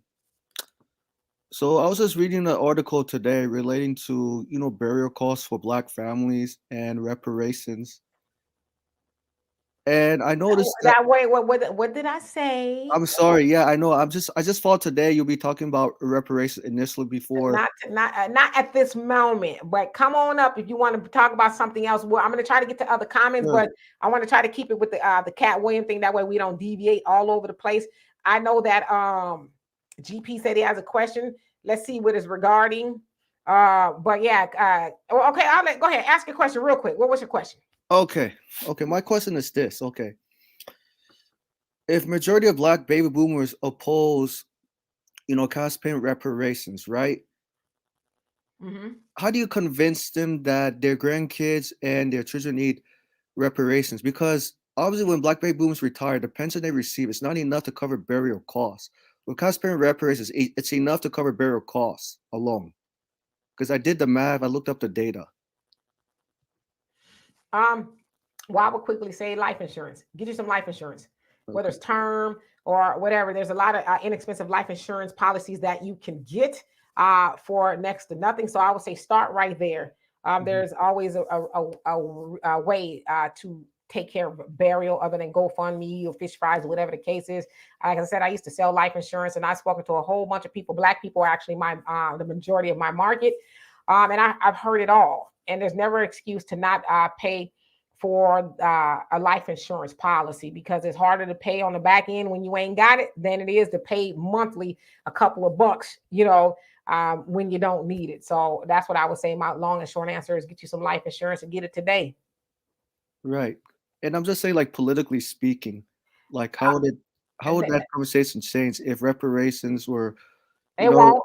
You know why it won't? Reparations won't change people getting life insurance. For one, if you got reparations, you can pay for your own burial. But politics, I think politics and burial, I don't think they run in the same vein, because it's a personal decision whether you want to protect against a death, whether it's your own or a loved one or whatever the case is. Nobody should ever have to mandate you do that, or even keep having conversations with you. Like I said, I talked to a whole lot of people who didn't want it or whatever the reason is. And some people, they're glad that they got it because they needed it and they didn't think that they would need it. So it's a personal decision. I would say at the very end of the day, stop being ignorant. Stop talking to people about, I don't need it, it's a bill, and all this other stuff. Just get you a damn life insurance and keep it pushing. And, get you a term policy for it. I don't know, depending on how old you are. See, the older you get, the more it's going to cost. The older you get, the more unhealthy you're going to become because you have health issues. Get it when you're young. You got a baby, 10 days old, you can insure the baby. So there's things that you can do, but no politician is in charge of you protecting your life or against death. So that's all I got right there for you, Mike. I'm going to bring up GP. And the link is open. I saw somebody else ask about the link. It is open. Trisha, I do not sell life insurance at all, but I'm very well-versed in it. But I always tell people, just get it. Get it. I don't care. Just get you some life insurance because it's hard to grieve and figure out how you're going to bury your loved one at the same time. It's hard. So, Michael, thank you for coming up. See you next time. See you next time. Thank you. You're welcome. All right. So I'm going to bring GP up here. How you doing? Pretty good. What about you? No complaints. So you went to the gym today? Are you going to the gym? No, I'm going to the gym. I had just came from how should I word this? A casual hookup is where I came from. I'm gonna head to the gym in 15 minutes. But I'm gonna address with the topic about Katt Williams first, and then it's something else I wanted to address. So many people be doing this online stuff. These stand-up comedians remind me of people who just sit behind their computer and then talk trash on YouTube, and if you see them in real life, they won't have that same energy. Stand-up comedians are very similar to weak, excuse my language, pussy-ass YouTubers that won't do nothing. That was strong, GP. That was strong. They remind me of weak, pussy, okay, ASS YouTubers. Brother, listen, I got a better word for you, okay? Better word. Say 5-letter kitty cat, okay? That works. All right. So they remind me of weak 5-letter kitty cat YouTubers that talk a lot of trash online and won't do nothing. So it ain't nothing for me to get mad about. I don't do unto others as I wouldn't want others to do unto me. But sometimes others do unto me as I wouldn't do unto other people. But this is the thing. If somebody is constantly berating me and verbally antagonizing me, trying to get a reaction out of me, I don't pay no attention. I let them talk to themselves till they calm down. So that way we can have a civil discussion rather than an argument. And most people get mad when you don't argue back and forth with them. Yeah, I mean, yeah, you're right. And if they get mad, don't have another conversation with them, because it does take two people to argue unless you're arguing with yourself, which sometimes I do that, like for real. Right. I mean, I'm just saying, I'm keeping honest with you. But yeah, you raise a good point. Now what else you got on the menu? All right, so it's about last time I came on here. I know what you said last time. You said I have to get at least 20 more years on me to be boyfriend or husband material for you. But no offense to your average logical thinker. I did think she looked good, but she got a kid. I'm not raising another man's child for a relationship. But no offense to her. But if she needs help finding a man, I know many men who wouldn't mind getting room with children. But back to what you said, Demetria. You said I have to get at least 20 more years on me to be husband material or boyfriend material for you. I was thinking maybe since you said 20 more years, I could be out here just doing my thing for the next 20 more years. And then in 20 more years, I'll be old too. And then we can maybe go on a date. And then if we have a relationship after 3 dates, if 3 days go well, and then after a year in a relationship, if it lasts that long, then probably your hand in marriage. 20 more years. I don't even know where to start. Okay. I don't even know how your average logical thinker got into this. You remember last time I said she looked pretty good in the comment section? Okay, but you say you're 24? Yeah, I'm 24. What? You said your father and your mother, they're together. They're still in your life, right? Yes, and then they have a tranquil dynamic in their relationship. It was impossible for me to get the tranquility they have dating with my age. That's why I go for older. Okay, but I guess the reason why I'm asking that is because your father is still in your life. Do you spend a copious amount of time with your father? No, definitely not. Why not? Well, the thing is, I'm on my own now, and I really don't have time to be sitting up in my parents' house. So I got my own place too. Well, reason why I'm asking is because, and this is coming from a very much older than you woman, okay? Now, I could tell that you don't spend a lot of time with your father. And this is, I'm telling you, I'm just giving you some advice. You should spend more time with your father or older gentlemen that can continue pouring wisdom and knowledge into you, because I know that you're out there and you're on the dating scene. You're trying to date older women or whatever the case is. But when you are speaking about women or anybody, there's a way to do that. Now, I love your average logical thinker, and I don't even know if y'all have had a conversation, but you came on here throwing darts at my sister. Talk wait. And Yes, I would imagine your average logical thinker is probably, quite a bit older than you, maybe not as old as I am. So I don't even know if she would even entertain dating you. But the reason why I'm saying hanging out with older men is because they will teach you how to be proper with women. Because an older woman is not going to take kindly to you. I'm not going to be no stepfather to your child. Blah, blah, blah. I don't even know if the average logical thinker asked you to do all of that. You know what I mean? right. So, But this is the thing. It's been many older women of other races who have been reaching out to me trying to get at me, but I'm not a swirler. I'm trying my hardest not to swirl. Okay, let me ask you this. Yes, ma'am. Why do you think that, and I don't know, I don't have any answers to this. Why are they reaching out to you? Because I constantly post videos on my YouTube channel talking about how like older women and some older women of other races catching wind of my videos, and I have my Instagram pop up on the screen every minute in each of my videos. And what you be talking about that to these women to where they gonna be like, ow? What you be talking about? Well, it depends on the top. It depends on like the video that I let play, because I do kind of like similar to Phil, let a video play and then come back, get my perspective on it. Got you. But okay, you're still learning, and I like that you're out there and you're exploring and things like that. And it's not just for the men, it's for the women too. Get around older people who've been there, done that, and that can talk to you. And for whatever reason, I know you're grown and all that, you still need your daddy. You still need the guidance and the wisdom of your father. Obviously, he's doing something right because he's been with your mom for how long? 28 years. So he's doing something right. I'm sure he's speaking to her in a manner that communicate very well. So I think it would behoove you to spend time with your father so that you can learn, how to better effectively speak to women. And listen, I know there's a lot of misinformation on the internet. And what you said, I'm not trying to be no stepdaddy to somebody. I know you where you got that from. You got that from this manosphere. And I try not to talk about them, but I had a stepfather, okay? R.I.P. God rest his soul. I had a stepfather that took care of, in part, because my father was still around, 3 children, me and my other 2 siblings. In fact, my mom did not work. He took care of my mother. He took care of us. And without the guidance of my stepfather, me and my siblings would not be who and where we are today. He played a lot in that. I have a father and a mother who, helped shape us. But my stepfather, I would tell y'all right now, I learned about fashion from my stepfather. I learned how to also be, because he was an interior designer. So he knew about colors and things like that. In fact, it was him that would often take my sister and I shopping for school clothes, and things like that. And I learned how to be a better public speaker because my stepfather too was, an orator, my father as well, my mom too. But I'm saying that, a lot of stuff that you get on the internet, I'm not raising nobody else's kids, blah, blah, blah, blah, blah, blah, blah. Keep living, young man. Keep living.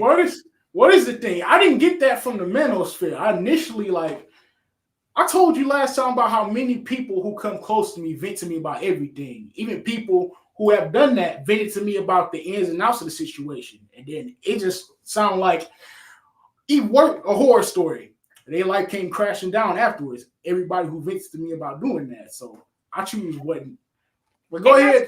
Yeah, if that's something you personally do not want to do, then go with that. Now, there's no law in the world saying that you have to be with somebody or be a stepdad. There's no law doing that. And I, in fact, it would say if you don't want to do that, don't even pretend for one moment, because the last thing a woman needs, and I would say this even for men, is to have somebody that's hopping up and down on them like a trampoline or whatever, pretending to like their children and don't like their children. Now, I'm also yeah. So if that ain't your thing, don't even do it. Not even for the 5-letter kitty cat. Okay. But the other thing I'm gonna say is this too: even as people get older, people's children get older and stuff, and you have a lot of fools running around talking about, I don't have to be with the children. I'm just with the mama. I'm just with the daddy. Forget the kid. Yeah, it's like, that naturally comes with being with their mama. That's why I think. Right, whether they're grown and they live in a house or they don't live in a house, you can, but I personally ain't trying to be with some sucker that's only trying to be with me. And, don't want her to do, I don't have any grandkids yet, but with my children or my grandchildren, because I'm a family-oriented person. So you deal with me, you're going to get to know my family. I'm not saying they're imposing or anything like that, but I'm saying don't get with a person that has children, whether they're minors or they're grown, if you don't like children, because it's unfair and the children can sense that you don't like them. Well, I ain't saying I don't like children. I'm just being protective of my finances. I'm very protective of my finances. I had a 3-year period where I had zero, and then now that I got a substantial, constant income, I'm doing everything in my power to protect it. Right, but I'm gonna say this to you too. With the exception of tonight, you always talk about these women treating you like one night stands. Is that? Yes. But can I tell you something from an older woman point of view? Go ahead. That a lot of women I know don't like no man that's being used as the community, thing, dangling. That ain't sexy. If you really listen, I'm telling you from a classy older woman, okay? I know there's some thoughts out there that's in their 50s and 60s, still being treated like a trampoline and they're proud of it. But the woman that you will ultimately end up with, even if you end up with an older woman, she not gonna want no man that's had his thing all over the world. She wants a man that is virtuous too. Because a woman like myself, I'm virtuous.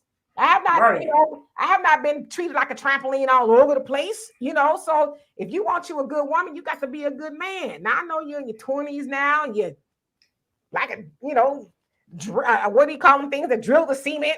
You one of those power drill bit Taylor. Yeah, you out there doing all of that. I don't know if that's what young men do, but eventually you're gonna have to think about those things. So you're right about that. Yeah, I know I'm right about it. Trust me, I'll be in a minute. I know these things. Well, but the thing is, a lot of older women of other communities who have been reaching out to me, I'm trying not to swear. It seems like it's only older Black women that say the guy has to be older in order for her to take him serious. Listen, I know some sisters that don't mind, giving a young the thunder little run for his money. However, with being young, and I'm not saying it's about you. You can't be immature too, because there's one thing to be younger and there's another thing to be younger and immature. If you sitting across the table or anywhere from an older woman, she want to hear what's on your mind. Like I said, as me, I'm from the neck up as far as being attracted to a man. A woman can look at you, he's good looking, he got a little something going on for himself. Yeah, and that's the thing. I was almost 500 pounds at one point in time, but the thing is, I had lost over 200 pounds, and now I'm 267. My clothes don't even fit me right. This shirt is extremely baggy. This is a 2X that used to fit me right, but now it's extremely baggy. I'm going to have to buy some new clothes while I'm at it, too. With that being said, you do have the ability to discipline yourself, because it takes a lot of discipline to get to where you are. So kudos to you for that. But discipline, is needed in other areas too. Because right now, like I said, you're young, you're running around like a jackrabbit, all that other stuff. But it's eventually you'll get older and you'll have to have these serious conversations with a woman. So, and as Brother Neri Muhammad said, he says, women are taught that y'all need to be virtuous. All the women got to be virtuous. You hear men talk about, I want a woman that's been ran through. But we never had a conversation with men about not running through everything. Well, this is the thing with that. I have experience in that area too. Every single time I go on a date with a woman, they find me attractive. And then I'll be hoping for something serious with these old women I go on dates with. And they get to a point where they'll just be looking at me and I'll be feeling like they pressing up on me verbally in a sexual manner, the same as a drug dealer we pressing up on somebody who didn't give him his money. And then I'll eventually be pressured into, Can I tell you this? Yes. I was never on any of your dates, but just kind of from what you're telling me, and this is just due to you largely being inexperienced. Yeah, so nothing, negative about you per se, But I'm imagining y'all having a conversation, and maybe they're not enamored by some of the things that you're saying, and they're like, well, I got gussied up, got a nice dress, got my hair done. Oh, he gonna serve some purpose tonight. Okay, that's probably what they're thinking, because there's a lot of men who go out with a woman and she's cute and everything, and then she, and they're like, oh hell no, but she gonna serve a purpose tonight. So what I'm saying to you is, don't think that there's not women out there who think that way. Shoot, especially an older woman who got an itch that needs to be scratched. She's like, oh, he'll do the job, because these old jokers, you know, they need blue pills and all kind of stuff. But you just when the wind blows, it's like dun, dun, dun, dun. So yeah, she's probably, and again, this is due to you being experienced. She's probably like, yeah, no. One thing, I wouldn't say I'm inexperienced. My first time I was 12. No, wait. But I want you to hear what I said. I didn't say you didn't know how to jump up and down like a train. I didn't say you didn't know how, because I don't have no knowledge of that. I'm saying inexperience as far as the things that are coming out of your mind that exit your mouth. Because if you're dealing with a woman that's older, she's got, I mean, if you talk about somebody like me, I'm 52, you're 24. Hell, I got well over 30 years on you. You know, I guess. Yeah, you're right about that. That's 28 years. 28 years. Okay, so I see. I'm not good, because I'm not good at math. But so I got almost 30 years on you. So I got 30 years of experience. So me and you were across the table from each other. What we gonna talk about? Well, I have a routine. I use a charm to these women. But thing is, it varies from woman to woman. And then thing is, sometimes it'll get to a point where some of them won't use me as a one night stand on the first night, but then we'll keep talking, and then they'll ask me to come over, and then we'll eventually end up just being casual, partners. Yeah, you heard it, but the operative words you said was, I keep talking. Now, when you're talking, what are you saying? Like, give me an example of some conversations that you're having with these women. We're at, what restaurant you taking these women to? Where y'all hanging out at when you meet them? Where y'all at? Well, it varies depending on my budget. I said I'm financially irresponsible. Okay, the last time you went out with a woman, where'd y'all go? It was a restaurant called Crab King's on Antoine. Okay, so y'all at Crab King. I don't know what the environment is like. I guess it's okay. Y'all at Crab King and you sit down. What are y'all talking about? But then I'm usually the type that in person, I usually just listen on the first date. Okay, and then I respond accordingly. What was the last conversation you at the Crab King that you had with the woman? What was y'all talking about? One thing is, that was over a month ago, because I stopped putting out on first night. Okay, I just been having casual hookups with women I've been on dates with. It has been a while. So y'all going to the Crab King. Y'all going to the Crab King. Y'all looking at the menu and you're like, okay, great. We got some crab legs. Now let me get in your legs. I mean, there's something else. Well, then what is, but okay. And again, this is just a learning experience. I'm trying to help you from my point of view. You're 24, and I don't want to, demean you because you're young, but you got a lot to learn. And I'm telling you, as a 52-year-old woman who's been through a lot, 24, don't waste years chasing 5-letter kitty cat that you are not trying to be with. Okay, don't waste those type of years. Get yourself together.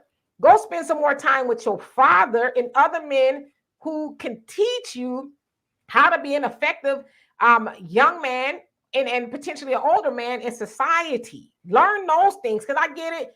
Well, and I know you don't learn a lot on the internet, but brother, you on the internet talking about stuff. So you're on the internet to some degree. On this internet, you're getting a lot of information. A lot of it is misinformation, but the best information you're going to get is from people that know and love you and that will give you good advice. But you sitting down at the table with these women, I'm going to tell you, they probably out there because they out there for one thing. Right. He going to crack my back. And I'm going to have a conversation about some crab legs and whatever else he talking about. And then we going to go get to it. Let me ask you this. Do you hear from these ladies afterwards? Only when they want some behind closed doors action. So there's a lot of women out there that are only good for, and I'm not deducing them down to that, they're only good for a good time. Right. There's also men that are out there that's only good for a good time. So you gotta, because that shouldn't be up to them to define. That should be up to you to define. Am I going to be only used for a good time, or am I going to be a good time and a long time? That's for you to decide. But this, what you said about learn how to talk, well, this is a book I had bought right here. All right, let's see what you got. But this is the thing. With me having ADHD, I put off the simplest task for months on end. I had this 71 communication book bundle. Okay. I only got through 2 books, and I had this book for 5 months. I had to finish it and map out a communication plan to communicate more effectively. Got you. Well, you know, one of my degrees is communication. So I know a little bit about communication. But could you do a virtual coaching call and coach me how to become my communication coach? I could do that. You can hit me up at demetrek.com. I could do that and put in for a consultation.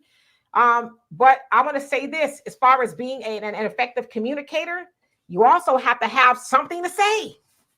Right. You have to have, because what we going, like I said, I asked you, what did y'all talk about at dinner? And you're like, I don't remember. I don't know. You know, I have ADHD, so I lose my memory easily, like within weeks' time. It's been said I got ADHD too.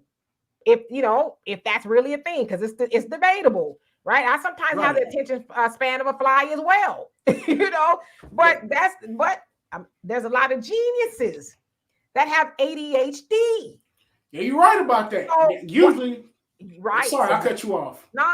But what I'm saying is, whatever it is, get more information. See, you out there on these dates and you unarmed as far as knowledge is concerned.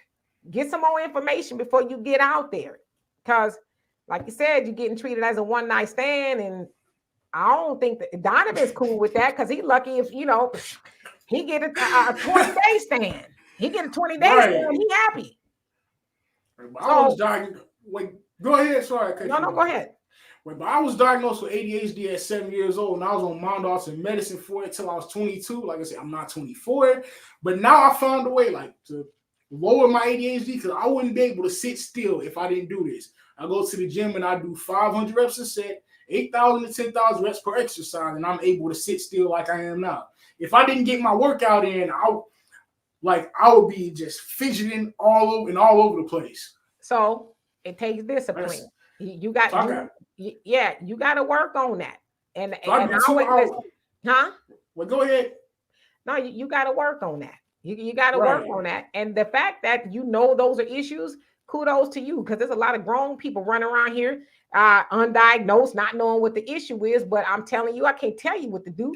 But if you got other things going on, you should not be out there dating. I mean, you don't want women to be using. I know it's cute in theory and it sounds fun, but there's a lot of things you can get that you can't get rid of. Because if a woman is hopping on you or you hopping on her on the first night, how many other people is she hopping on? But that's why protection is important. Listen, let me ask you this.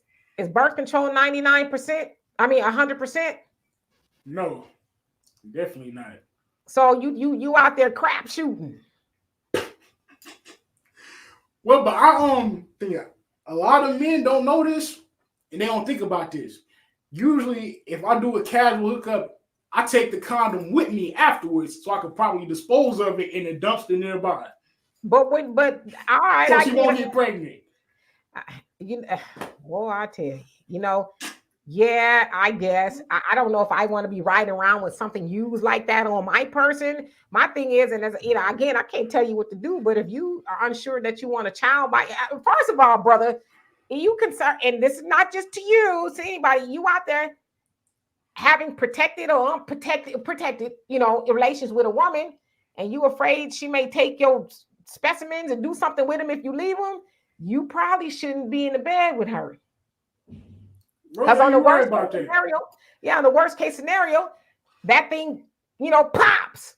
Because that could happen. And she's like, so I'm having your baby. She started playing Jonas. No. Thanks for my child. Yeah, you're right about that. But the thing is, like, in a moment of the date when they sexually pressing up on me verbally, it's like them sexually pressing up on me. No, ma'am. No. But you're right. No. But it gets to a point where them doing that makes the head of my pants overpower the head on my shoulders. See, okay, can I give you a hint or a tip? Yes. Keep the conversation above the neck. When that lady, and I'm using the word lady lightly, when she get to talking below your neck, you say, waiter. She says, what's going on? I'm sorry, ma'am, I don't know you like that. And you, how dare you disrespect me and talk below my neck? Because I guarantee you, if you was to talk to some women like that, she would say, she snatch her purse and she'd be up out of there. So you got to have respect on yourself. Why are you having a conversation with a woman about that anyway? You don't know that lady. In fact, you don't know if that lady got the little homies running around down there, the heebie-jeebies. You don't know what that lady got. And she talking to you like that on the first date. Why do you have such low self-esteem of yourself to sit up there and continue conversing with her about that? It's like an in the moment kind of thing. And then sometimes the in the moment kind of thing turns into a repetitive, casual experience, depending on how I'm good sorry, it was. ma'am. You're a lovely lady, but you're a little bit of a thought. And I do not want to continue this date here. I thought we was gonna get to know each other, but you doing too much. You know, you old enough to be my mama in these streets, and you talking about treating me like a rag doll, and I don't want to do that with you. I don't even know you to even know if I want to do any of that with you. See, that's where you got to get. You should even get to the point to where you get aroused. She start talking about, look at you. That, ma'am, no. Right.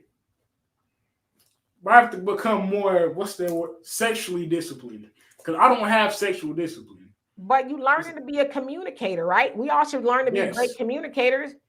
I don't know. I couldn't get aroused for some dude I just met, talking all filthy to me. I'd be wanting to throw up because I don't even know you like that. And the other thing too is, and I'm not saying this is always the case, what we got to do is a little self-reflection. What about me has him or her talking to me so forward on the first date? Well, that's why I plan on reforming myself after reading this communication book right here. Because many people say I act like a child on a day-to-day basis. I'm trying to move like a man that's in his 40s and 50s on a day-to-day basis. With your daddy and them, okay? Hang around your daddy, and what does your dad do for fun? Do they go to the VFW? What do they do for fun? I don't even know. I'm sad. Go get to know what your dad does. Take a time. What's your day off? It's on Saturday, Sunday, and Monday. I'm off. Okay. Is your dad retired? He's still working? No, he retired. My mom's still working. Your dad has a lot of time around the house, right? Or to himself. So on one of your days off, can you do me a favor and plan a day every day with your father so y'all can hang out and you can learn of men? Can you do that for me? Yes. Before you go out on another date, hang out with your dad, okay? And get some good wisdom, some good knowledge, some good teachings from your father. I will. And I want to hear about this. I want to hear what date you picked and everything. Well, you don't think I should read this communication book too instead of just going to my father? That's good. Yeah, you need to learn how to communicate, but you also need to learn what to say. We also need to learn what to listen to and what not to listen to. I mean, communication is more than you speak. Nah, I speak. Okay, your turn. It's a whole bunch involved in that. It's the message, it's the noise, it's the encoding, the decoding. There's a lot of things involved in communication. But if I am having a conversation with you, what are we talking about? Because just because you speaking don't mean I want to hear what you're saying. That's why I let the woman lead the conversation, and I respond accordingly, depending on what she's saying. That you got to learn to be an effective communicator, and you got to get some skin in the game. That's why she like, oh, okay, he ain't got nothing to say. He may not be able to talk, but I bet you he got a good backstroke. I'm not trying to be vulgar, but that's probably what she's thinking. He ain't got nothing to say. Man, the things I'm gonna do to this young buck is obscene. So you gotta learn how to be expressive, and learn what to say. And I read books. I like to listen to talk radio so I can hear what's going on in the world. I can be well versed. And I'm not saying it's about you, opposed to just watching low-hanging fruit stuff on the internet or TV and things like that. I like to read books that I can get some good knowledge. Last thing I want to do is sit across the table from a man and ask, so what do you think about the state of the political climate here in America? Well, I don't know. One thing I know I know that many people get emotional and flared up if you talk about the political climate. I'm just using that as an example, but I'm saying be able to communicate, which is probably why, and I would say there's, women your age that will probably have the same issue. But what I'm saying is get a little bit more on the learned side before you get out there in that water. Before you end up giving somebody a baby. That. Yeah, before you give somebody a baby and they give you, something. But yeah, hang out with your daddy. Hang out with your daddy. Well, thing is, I usually do 2 workouts today. I did 1 workout this morning. I'm gonna do one after I get off of here. But I'm gonna head to the gym now. Y'all have a good night. Call your daddy. All right, I will. After I come from the gym tonight. Call your daddy. All right, y'all have a good one. Bye. Can I interject here? Sure. All right. That is great advice coming from a woman. And I'm just going to say this, and a lot of fellas will agree with me. Okay? Because remember, men think a certain way, women think a certain way. Men pursue, women, run around and we try to catch them and all that other stuff. That's the way it's made. That is good advice that you gave the young man. But as a man, this is what I would tell him. And this is what I know. You're young right now. Go and have your fun, because you can't be sleeping with a person by yourself. It takes 2. So if you could round up a nice little stable of old chicks or whatever it is while you're young, go ahead and do that. There's nothing wrong with it. Because as we know, fellas, as we get older, the opportunity to do that when we were younger comes few and far between. It comes few and far between. So, I'm not saying what you told him was wrong, but from a man's standpoint, that is totally opposite to what I would have given him in regards to advice. You're young, go out and have fun. You can't have fun without another partner. Go out there and meet as many women as you can and sow your royal oats. If you have to go to Queens or wherever you need to go. My son is going to, wherever he's going to go on a trip to Queens and all of that. Sow your royal oats, because when you do find the one, you won't want anything else because you've already been out there in the world. And if you're going to be doing that, of course, be responsible, be protective, and all that other stuff. But that was great advice, from a woman's perspective. And I do know for sure this is why doves cry. That young man is in Houston where STDs is on the rise. It is extremely dangerous to even go outside and breathe. Last thing that young man needs to be out there is collecting a stable of old broads. That's the last thing he needs, okay? And them older women now ought to be ashamed of themselves. Now, I ain't going to judge nobody, but I cannot imagine why an older woman, especially one my age, would want to be with a 24-year-old. We're just not even on the same planet and nothing. Like I said, what we going to talk about? Demetra, you haven't been on the dating scene in a while, so let me school you, my sister. It is ugly in them streets. It's ugly. The older women are competing with the younger women, so I am not surprised that he is getting these opportunities to go do what he needs to do and all this other stuff. These women are desperate. You want to know why? Because they listen to the BS of feminism, and now they're in their 40s and at least in my age group, and they're out there trying to get, whatever child they can get, even though he's technically a man, because they didn't secure the man because, they were told they don't need no man. And now winter has come. That's the truth of the matter. These streets are dangerous out here. Yes, I agree with you. Houston, according to the report, STDs on the rise. Atlanta, California. I mean, all of the major areas, people are out here hopping around as if there's no such thing as protection. And you know that I always say this. It does take 2. He can't do it by himself. It takes a woman. I still do not understand how in the modern age, a woman with over 47 different types of contraceptive can get pregnant in today's union. Men only have 3 options. Well, really 4. Cut it off, abstinence, vasectomy, or a condom. I mean, what else can you do? But it's rough out in these dating streets. I'm telling you, you've got the older women competing with the younger women, and that's where we're at today. Okay. He don't want no younger women, so I don't even know how they entered the chat. But you said, you know, with all of these contraceptions and things going on, how is it that women get pregnant? Well, as I always say, you have the female part and you have the man part. And when you connect them, you can start making a baby.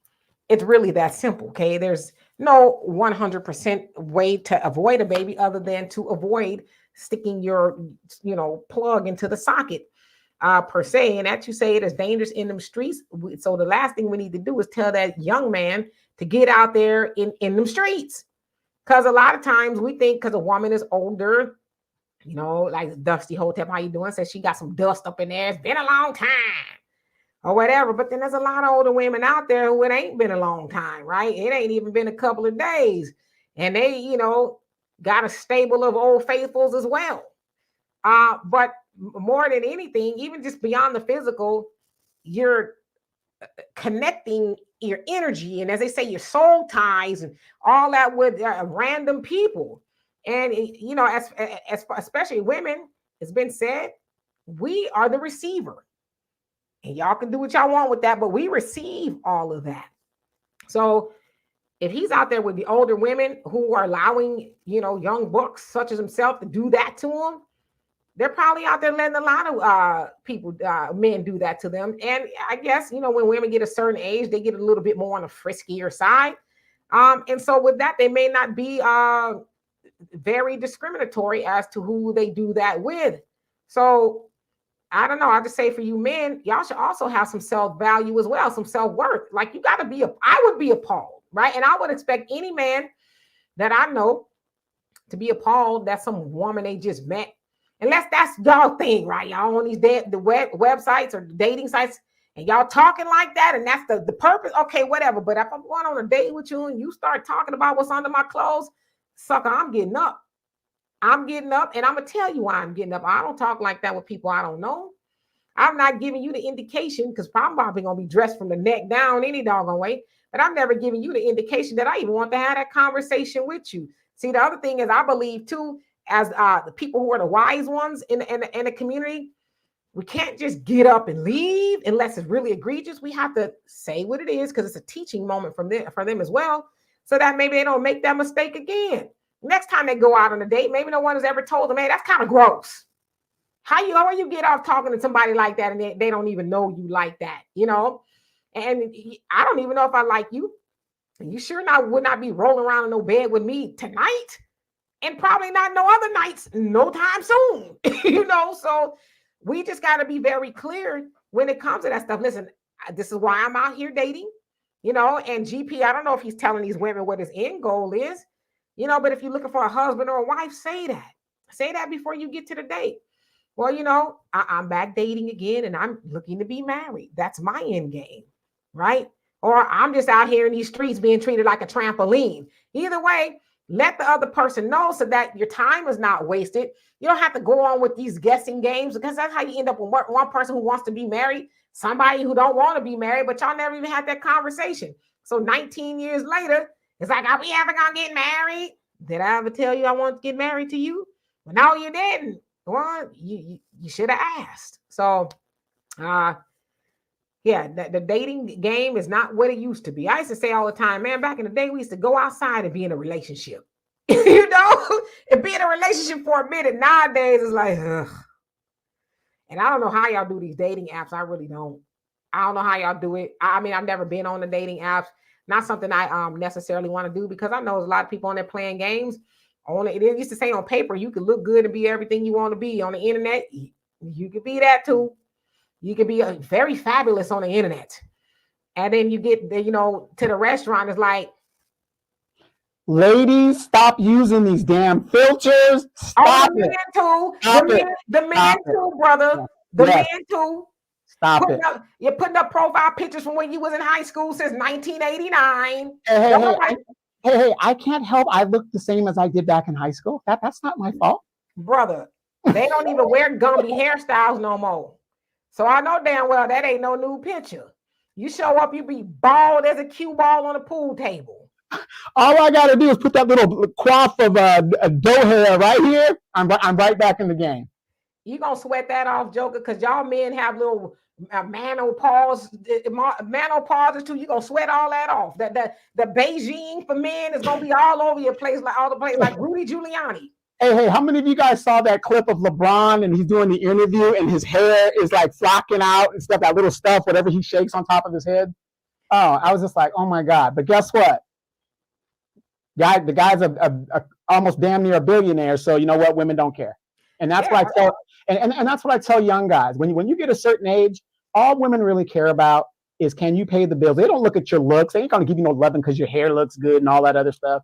They just care if you're a good person and you're a responsible man. So can I tell you from a woman's point of view? Tell me from a woman's point of view. Money is cool. I'm not one of those women that's driven by money, but we want y'all to be appealing too. You know, we want y'all to speak nicely to us. We want to flower every once in a while. We don't want you to just come home and pay a bill. Hey, heifer, how you doing today, hussy? You know, we want a little bit more than that. As I always say, I know y'all talk about men are visual when you see a woman, you know, you want to see her looking good, all this other stuff. The same thing is for women. Don't you ever for a moment think that we want to see y'all running through the house looking funky and stanky too. I don't do that. I don't want no man doing it. I want you to be, you know, you ain't got to look like you did in high school, because gravity does win. As I said, y'all be sitting on your balls too. Okay. So gravity done got next to y'all as well. Okay. Things look like the wrecking ball. You forget, y'all love that. Y'all love the Yuletide hanging. Y'all love it. Who told you that? Who lied to you? And how much money was involved when they was lying to you? I mean, I'm just saying. Oh my God, you know, but all I'm telling these young people, guys, we know that, you know, they're doing what they're doing. No, nothing's changed under the sun. They're doing what we used to do. Just that nowadays you have to do it a lot safer. And like I said, for me, I understand how it works, but when you are a young woman and you're not at least 23 years old and you have a baby, in my opinion, really 25, anything before 25, you've just condemned yourself to a life of poverty as well as that child. And again, most likely you probably had the child with a young guy that's about your age that's just now starting out. So I'm not saying go get an older man or whatever, but you can chew bubblegum and walk at the same time, ladies. You can go to school, get your education, and find you a husband at the exact same time like all these other groups. This, oh, girl, you got time? That's bullshit. That is total bullshit. And I know y'all men say, you know, got this wall and clock going for women. Trust me, there's a plenty of women out there, probably in their 90s. Okay, they got the men after them. Okay, so in your time or whatever, yeah, there's a man out there who wants a woman, you know, 23. That ain't you, boo. That ain't you. There's a man out there who will want you in your 50s and your 60s and all that other stuff. You know, there's some men that's like, okay, I get it. Life happens. But as I always say, having that young little tight little, you know, woman running around the house is all good and fine until you find out she can't boil hot dog water. Until you find out she don't know how to work anything. Only thing she know how to work is your credit card. And she ain't doing nothing, none of the above with you unless you paying or buying something. I've not heard. I mean, there's some of a woman that's just with a man. Oh, I love you. You're 500 years older than me. I just love you because of the little shiny little bald spot up there. And you're just such a nice guy. And that smell of Ben Gay turns me on. There's very rare. Okay. Now, y'all the men know y'all got to be cashing a woman out for her to even do any of that with you. Got to.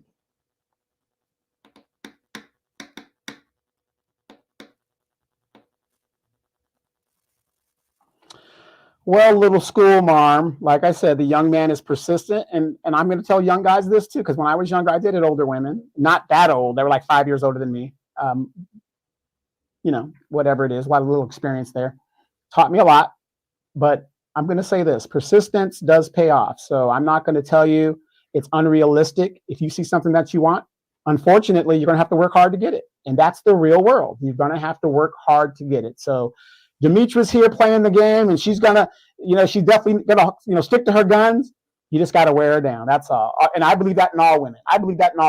You just got to wear them down and be what it is you need them, that you need to be for them to do that interest. So young man, GP, be persistent. Yeah, and then we're about to get out of here. But Dusty, you say most of y'all are microwave moms anyway. No, most of the women you talk to are microwave moms. Matter of fact, I don't even have a microwave. Okay, I don't microwave nothing. And any man I've ever been with will tell you that Demetra is not popping stuff out of boxes and cans and heating them up in microwaves. And I know, boo-boo, I know how to prepare meals from scratch and healthy meals. On top of that, you ain't just eating no nonsense because I want you to be here around. You know what I mean? And contrary to popular belief, a lot of people say, well, I just got ED, erectile dysfunction because of age. No, it's probably because your diet. Lay off the fried chicken, brother. Eat some baked chicken every once in a while, or broccoli or something. So that's the women you're dealing with. That's, pushing buttons on microwaves and slowly killing you, but not me. Yeah, and I'm going to say this for the brothers out there, especially the guys that are in my age group.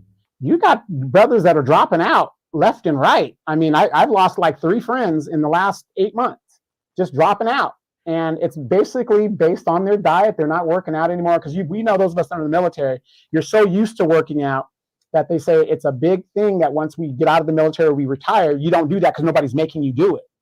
And some of you guys are genetically gifted. You come from nice, solid families where people are nice and thick and stuff like that. And then you get out there and you eat a certain diet, eat a certain way, and you're not working out, that weight hits you. And then again, one of my 3 friends that passed, he was 3 years younger than me. And we're dropping. So fellas, get into the gym. And if you're a married dude and you're married, take your wife with you. That's something you guys can do together. Take your wife with you. But we are. There was a study, and Demetra, I think you had covered it. There was a study that is showing our generation of men in our age group is falling out faster than any generation before it. What could it be? The diet. And that's partially. Hey, Brother Samuel, that's partially due to these misnomers that. A man ain't got to be appealing. He could just be whatever. All he got to do is have a big wallet, and the women will come running. No, that's true for everybody. You got to work out, eat right, and all, especially when we get older, because like you said, we checking out of here earlier and earlier. They said a baby born today should live to at least be 120 easily with all the technology and knowledge that we have. But we see it kind of going backwards, where people are dying earlier, and that's just not the case. But yeah, we all got to work on each other, ourselves. And I get it. When you're with somebody, you want them to look good too, as much as you can. But let's be realistic. Like, y'all see this gray hair in my hair? I would love to dye my hair, but I know I'm gonna have to keep doing it. But that's just kind of a part of getting older. But listen, make it funky, make it fly. You ain't got to be wearing no moo-moos and chicken frying dresses to Walmart and all that other stuff. You can make it funky, you can make it fresh, you can make it fly, like, reinvent yourself. And the same thing true for men. Some of y'all be going out there looking like, wow. Because when I think about somebody like my daddy, obviously being a member of the Nation of Islam, he liked to wear suits, his Stacey Adams and all that other stuff. But then you see some men that's like totally on the other side of that. Tennis shoes, flip-flops, sweatpants, and t-shirts, going out, on dates and stuff. Is like, wow, that's how y'all leaving up out the house, or whatever the case is. And I want to go back to this comment. Let's see here. Where'd it go? Oh, this one. Miss Sweet Talk says, until they find out she got a side dude spending his money and backstroking his girl. Yeah, them young girls, y'all like. Yeah, they probably got somebody else, because just like y'all get bored, they get bored too. They get bored of, wait a minute, honey. Let me get that preparation H. let me get that bin game. My knees don't work like they used to. That gets old and burnt out as well. Hey, if I get me a young girl, she better be strong in the arms and the legs. I need somebody to push that chair. You better be strong in the wallet too. Okay, you want a woman to be pushing your chair, changing your diapers, cutting your steak up for you and feeding. You better be strong in the wallet, boo-boo. You also better be strong in putting a woman on your life insurance, the will, the house, and all that. Because young ladies, listen to me before we leave here. I'm gonna give you some advice. Don't be with no old cooter, and he ain't helping you secure the bag if he die. Okay, first of all, get a ring on your finger. He don't want to marry you. Then say, all right, I'm out of here. And then if he doesn't want to marry you, tell him, hey, I need to get a policy. I need to be the beneficiary. I need to be having some of this house and all that other stuff. Because too often these old cooters get these young women and they die after she done pushed them around in the wheelchair, changed his diaper, and all this other stuff. And then he up and died. And the older kids that's probably older than her come in and be like, okay, hussy, you got to go. Yeah, this is our house. We know you've been here taking care of our daddy, but that's on you. So don't be with no older man, and he ain't gonna be able to help provide for you when he die. I'm just saying. But fellas, get those passports and get those women from overseas. They'll be happy to do it. And those women gonna want you to leave or something too. We're not married. We gotta leave nothing. We're done. The transaction is over. It's a transaction. Yeah, exactly. A transaction. Okay, y'all paying them, but again, make sure that sucker sign on the dotted line. I'll push you around. Yeah, doctor's appointments, VA appointments. I'll rub some ointment on you. I wax your back.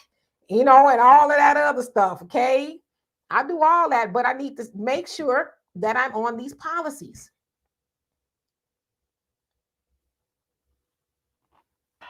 No, she doesn't, because I don't need no man. I can do it myself. I don't need nothing. I don't need no man. So if you don't need no man, why do you need to be on my policy?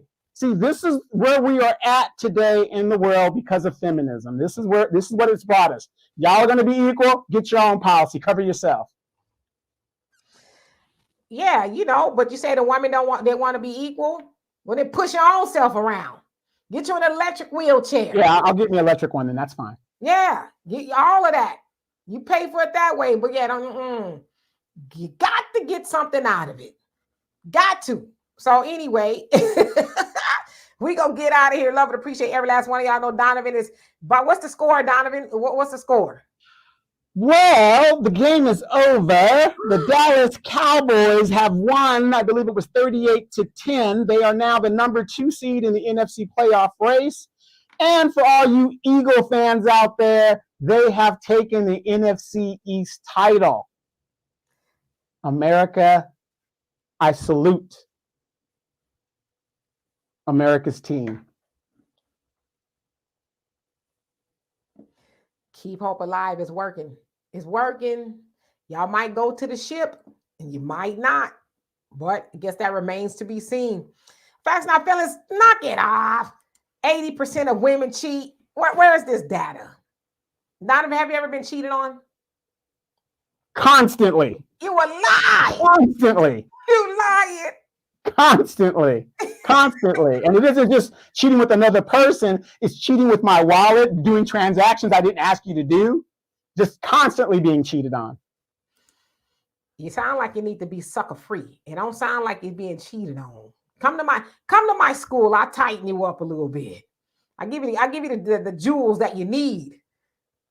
But that you ain't being cheated on, my brother. Hey, Only Pamela's Way, how you doing? Who else came on here? So yeah, and then thank y'all so much. Fast Not Feeling says every woman that I was with cheated on me. Okay, that I believe. But 80% of women cheat. That's kind of a high number. Well, would you agree, according to the numbers and what they're saying, of the men that took the DNA test, the men that took the DNA test, a third of women have been found to have created paternity fraud. A third of yeah, I would imagine that's true. Now think if all the men have taken the test. Do you think that number would go up? or would it go down? I'm not sure. I don't If all know. the men take a paternity test with their child, would that number go up or down? Now, remember, from what they're going off is the men that are taking the test. They have a reason to take the test. They're in doubt or whatever genetic thing or whatever the deal is. They found that a third of those men that, for whatever reasons, took the test, they weren't the fathers. I would surmise that if all men took that test, that 1/3 would be higher. Yeah, I mean, it probably would. But then there's also men out there planting seeds all around and, not even knowing that they got the doggone kids. So I don't know. Listen. Yes, Don, I should name it Sucker Free, right? The Sucker Free seminar. Keep your thing in your pants and keep your skirt down and don't have relations with people you may not want to parent with. Oh my God. I don't know why that's such a hard concept. We wouldn't have these paternity problems as much if people would settle down to a good choice. Like figure out who it is you putting your seed in. And I know contraception is not 100%, but there's a lot of y'all that to be out there raw. Just in the raw. It's nasty. Okay. And let me ask you this, Donovan. Would you share your toothpaste with or your toothbrush with just anybody? I don't get the question, but no, in general, no. Why would you share your toothbrush with just anybody? Well, are we in a war situation where I might die tomorrow and I don't give a damn? No, I ain't talking about you tripping. I'm just saying, sharing your toothbrush with even somebody you've been with for 20 years, it seems kind of gross, right? Like, and if you're like me, I'd spend probably, 3 to 5 minutes brushing my teeth. So think about sharing your toothbrush with even a partner you've been with for 20, 30 years or a stranger. It's gross. You wouldn't even want to do that. You'd be mad. You'd throw the whole toothbrush away if you found out somebody used your toothbrush, right? Well, yes, I would do that, and you probably do it, and most people would probably do that. But just when I went to SEER school, and those are for you guys that don't know what that is, that's like a survival, evasion, recovery thing. That's where you go out there and you learn how to survive in the woods in the military. The first thing the instructor said on the first day, he said, if you're willing to eat this, you can eat anything out here in the woods. And he was pointing to the kitty cat. He said, if you're willing to eat a kitty cat, you can eat anything out here in these woods. I mean, I guess. I know nothing about that, okay? I know nothing about that. But the point that I'm making is treat your body parts like you would if somebody used your toothbrush. Because I'm telling you now, I found out somebody accidentally used my toothbrush, or they said, can I use your toothbrush? I left mine at home. You're just going to be having some bad breath all day because you ain't using my toothbrush. And if you use my toothbrush, then I'm not going to use it again. So if you learn anything today, if you wouldn't let somebody use your toothbrush, don't let them use your other, receptacles and stuff. Brother Samuel said, Dimitri, using that high mathematical logic. And today, you're not, to say you're not good at math. I'm not good at math, but I'm just saying, some things just got to make sense. All right. So anyway, what you put in the Bible verse? Yeah, this is to Benita. I hope I said that right. Oh. Benita. It's for Benita. Yeah, Brother Don, the Sucker Free Seminar, how to stay in your lane when you're getting played and how to avoid hot dog water. You know what? I like that. But seriously, though, yeah, let's, just about making better decisions. Miss Sweet Talk just says, won't share your toothbrush, but will share your kitty cat and your ding-a-ling with the world, giving it all out like Halloween candy. Yeah. No. Yeah, we discussed Katt Williams facts not failing. We did. You do want to say something about it before we leave? 8 Boy says absolutely child support can be quite the contraceptive. You ain't lying. You ain't. My daughter tell you all day long. Contraceptive for her is to see all of her baby cousins and her friends that have children. She's like, I'm good, because it's hard, right? So sometimes you're seeing other people with their children to do it for you. Don, you say, if you use my toothbrush, I will be cleaning my toilet with it afterwards. Right. Exactly. But some people, they don't discriminate when it comes to their body parts. I don't know. It's just the weirdest thing to me, you know? You've got some nasty people out there. Trust me. I mean, you got some people that just don't. Well, what did we do last week with the people that those apartments and stuff? You've got some nasty people out there. There's been a study where, okay, I guess the complaint, and I think Brother Phil covered it, where these younger girls don't know how to maintain their hygiene. I mean, it's a prevalent thing that's going on within our community, where these young girls are not being taught how to maintain their hygiene. So. Yeah, and I can just say truly from a woman's point of view, that's something you should be teaching your daughters. You know, teach them about the proper way of of taking care of yourself. You know, I would imagine just kind of thinking we all kind of have the same amount of holes. I guess I don't know, almost. But we might have a few more that need. Everybody needs to take a damn bath. Okay, every day take a bath. Some good soap and water. Don't just jump in there for 2 seconds talking about I'm clean. No, get in there. Let the soap marinate a little bit on you, and all of that. But yeah, we should be teaching our young girls the proper way of hygiene from your head to your feet. How to take care of yourself. We should from the head to the feet. Take that damn 4-month wig and weave off of your head and wash your hair. Child. There's plenty of men out there that haven't gotten the memo that you should change your boxers every day. Okay. If they standing up and they stiff, that's probably an indication that you need to change them out. You know what I mean? Also, wash your clothes on a regular basis. Don't have a bunch of clothes, funky clothes piled up in your house or your room or wherever it is. Wash them a couple times a week. Change your bed sheets, periodically. Every 6 months ain't gonna get it. It ain't gonna get it. You gotta, at least once a week, wash your bed sheets or change them out or whatever the case is. Your bath towel, your body. But if you ain't changed it out in a month, are you really getting clean? Or are you just rubbing dirt right back on you? I don't know. So yeah, please teach your children the proper hygiene. Because I'm gonna tell y'all right now, I get sick and tired every time I go out in public of smelling somebody who ain't took a bath, whether it's a woman or it's a man or whatever. I'm like, what's going on here? Is the water off? Are they out of soap? Like, what's going on? Facts and says, I've never dated a woman with a weave. Can you believe that? I believe it. I mean, I believe you. I mean, I'm sure that those unicorns are out there, but it's hard because everybody knows on this show, I hate weave. I hate it. I said it when it first started becoming a phenomenon. I was like, this is ridiculous. And then now you've got women my age. I saw one lady out there with blue hair. I think I said it to you, Demetri. Remember that picture of the real life Marge Simpson? The black woman had a blue hair. It's just, I don't date clowns. But I know there are women out there that still wear their natural hair. And ladies, I've heard all of the excuses.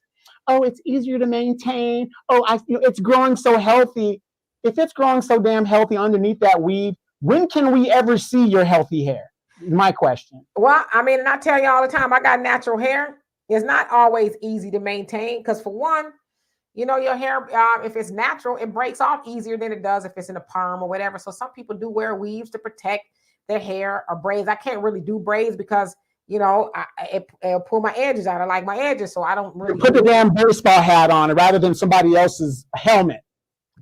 A baseball hat, then y'all be complaining about the baseball hat. Well, at least we know underneath it's your real hair. It doesn't make sense to stack your hair with somebody else's hair. That doesn't make any sense. I mean, sometimes it is a protective style.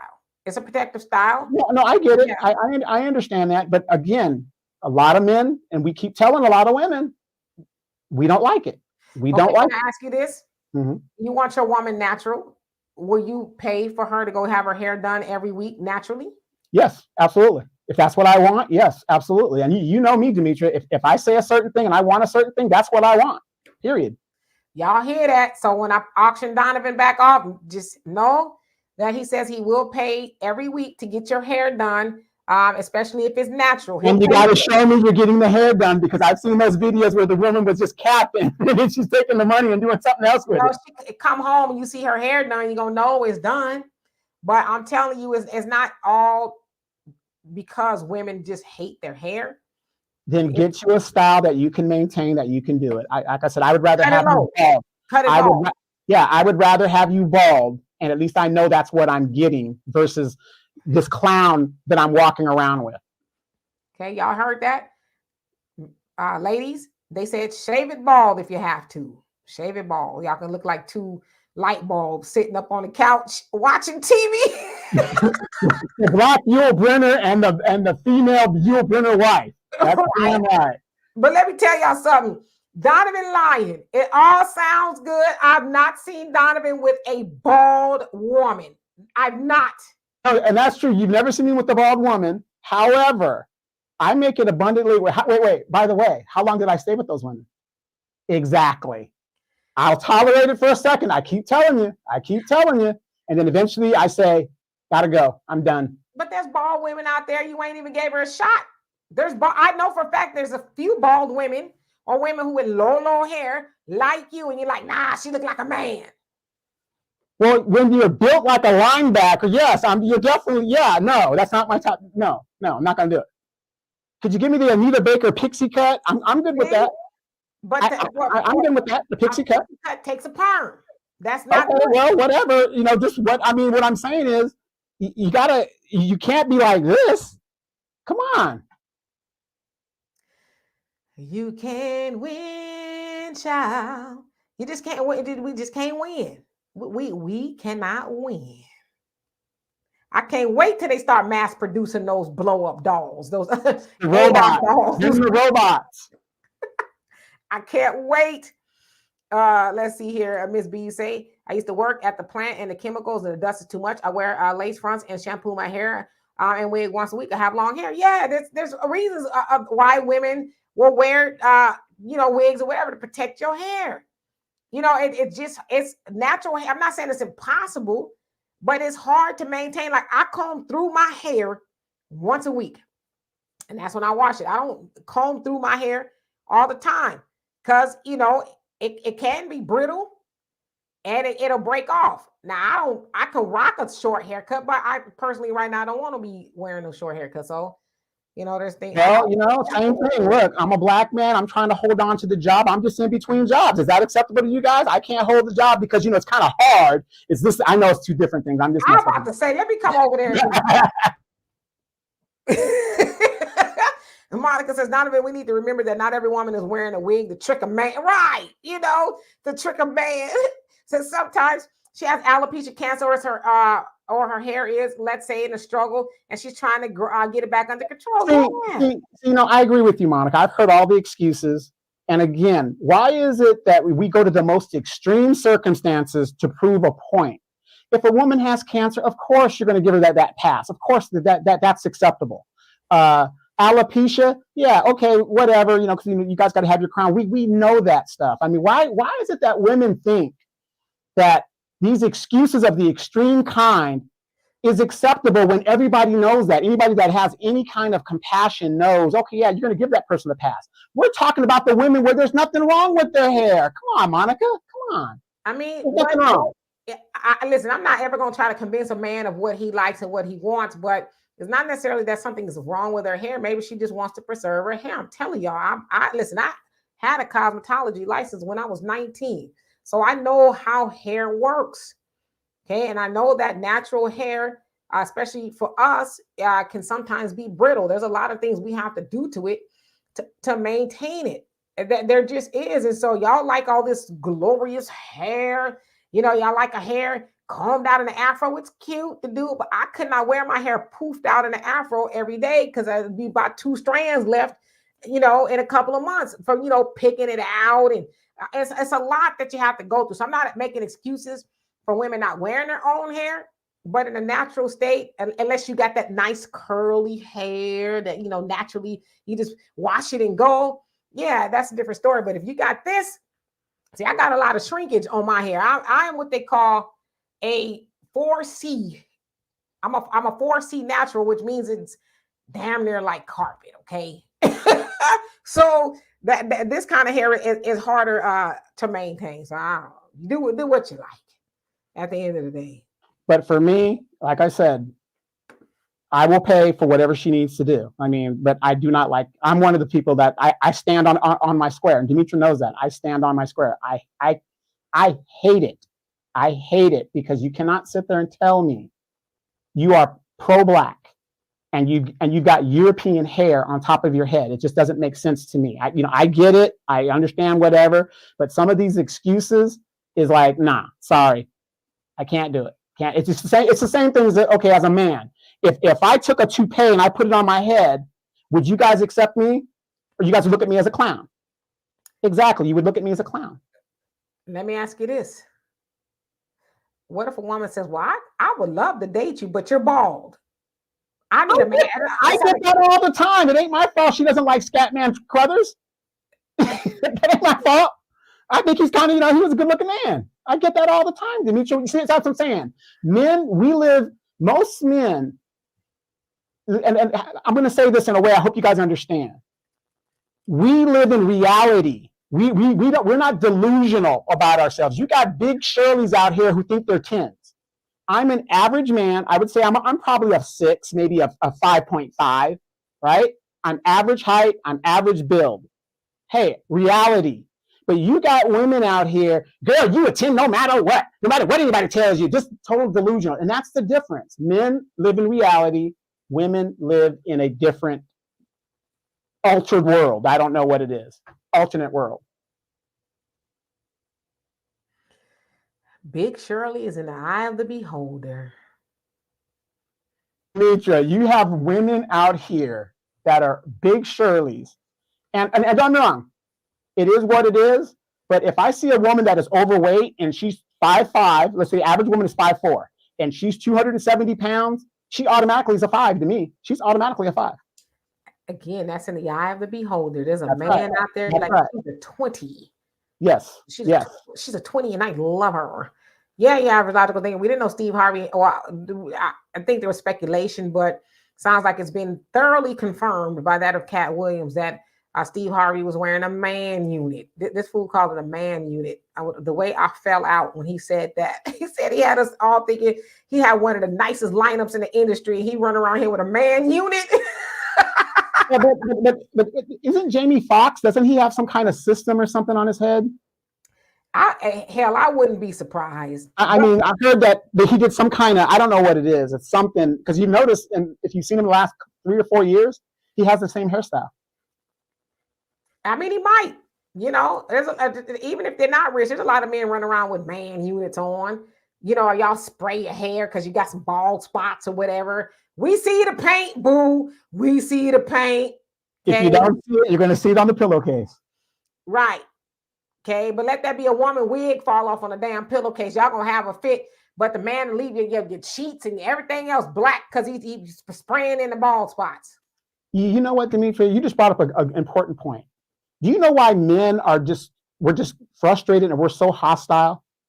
You want to know why? You tell, because I'm dying to wear mine. I'm going to tell you, because when we're with you guys and we're in that little intimate moment, I'm not talking about sex. I'm talking about where we just want to hold your hand and then you want to lean in for the kiss and you want to put your fingers through your hair. You can't do that shit with a black woman.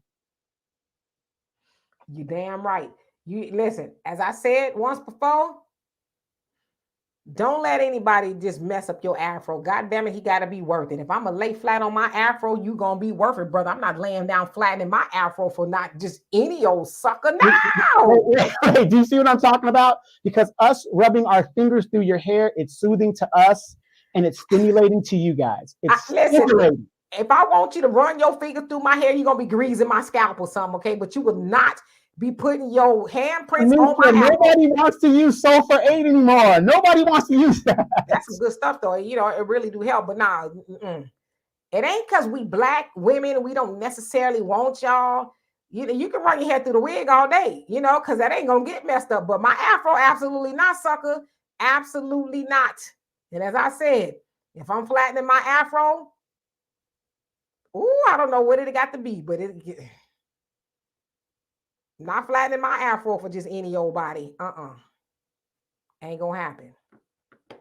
So anyway, we finna get out of here. We done been over overtime. And you talk about y'all can't run our your fingers through our hair. I mean, If we run our fingers through y'all hair, we're gonna be finger painting everywhere because all that doggone black paint y'all got up in there. Y'all ain't fooling nobody. We see the line of demarcation. It don't match the two little cuckle bugs you got in the back of your head.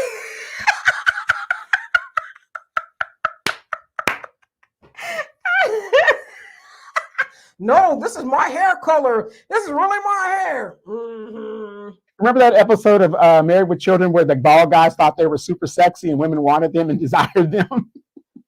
And I'm telling you, there's a lot of women that's like, no, you are follically challenged and I want my men to have some hair. I think it's shallow, but I know women who's like, I don't want no man that's bald. It's like, come on now. He 100. He's probably going to be bald somewhere.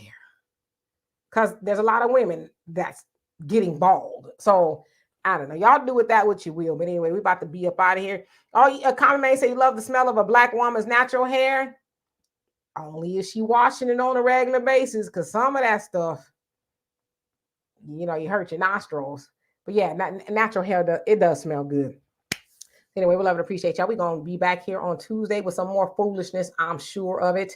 Of course, Donovan and I will have our podcast and we'll be back live. And then Walter says that he's in it to win it. He said he ain't going nowhere. He had COVID and he's recovering. I think he's making an excuse. You know how you go to school, you give a doctor's note, you be lying. I don't know. I'm going to find out. My dog ate my homework. All of that. So anyway, we love and appreciate y'all. Y'all have a great night. See y'all later. Peace.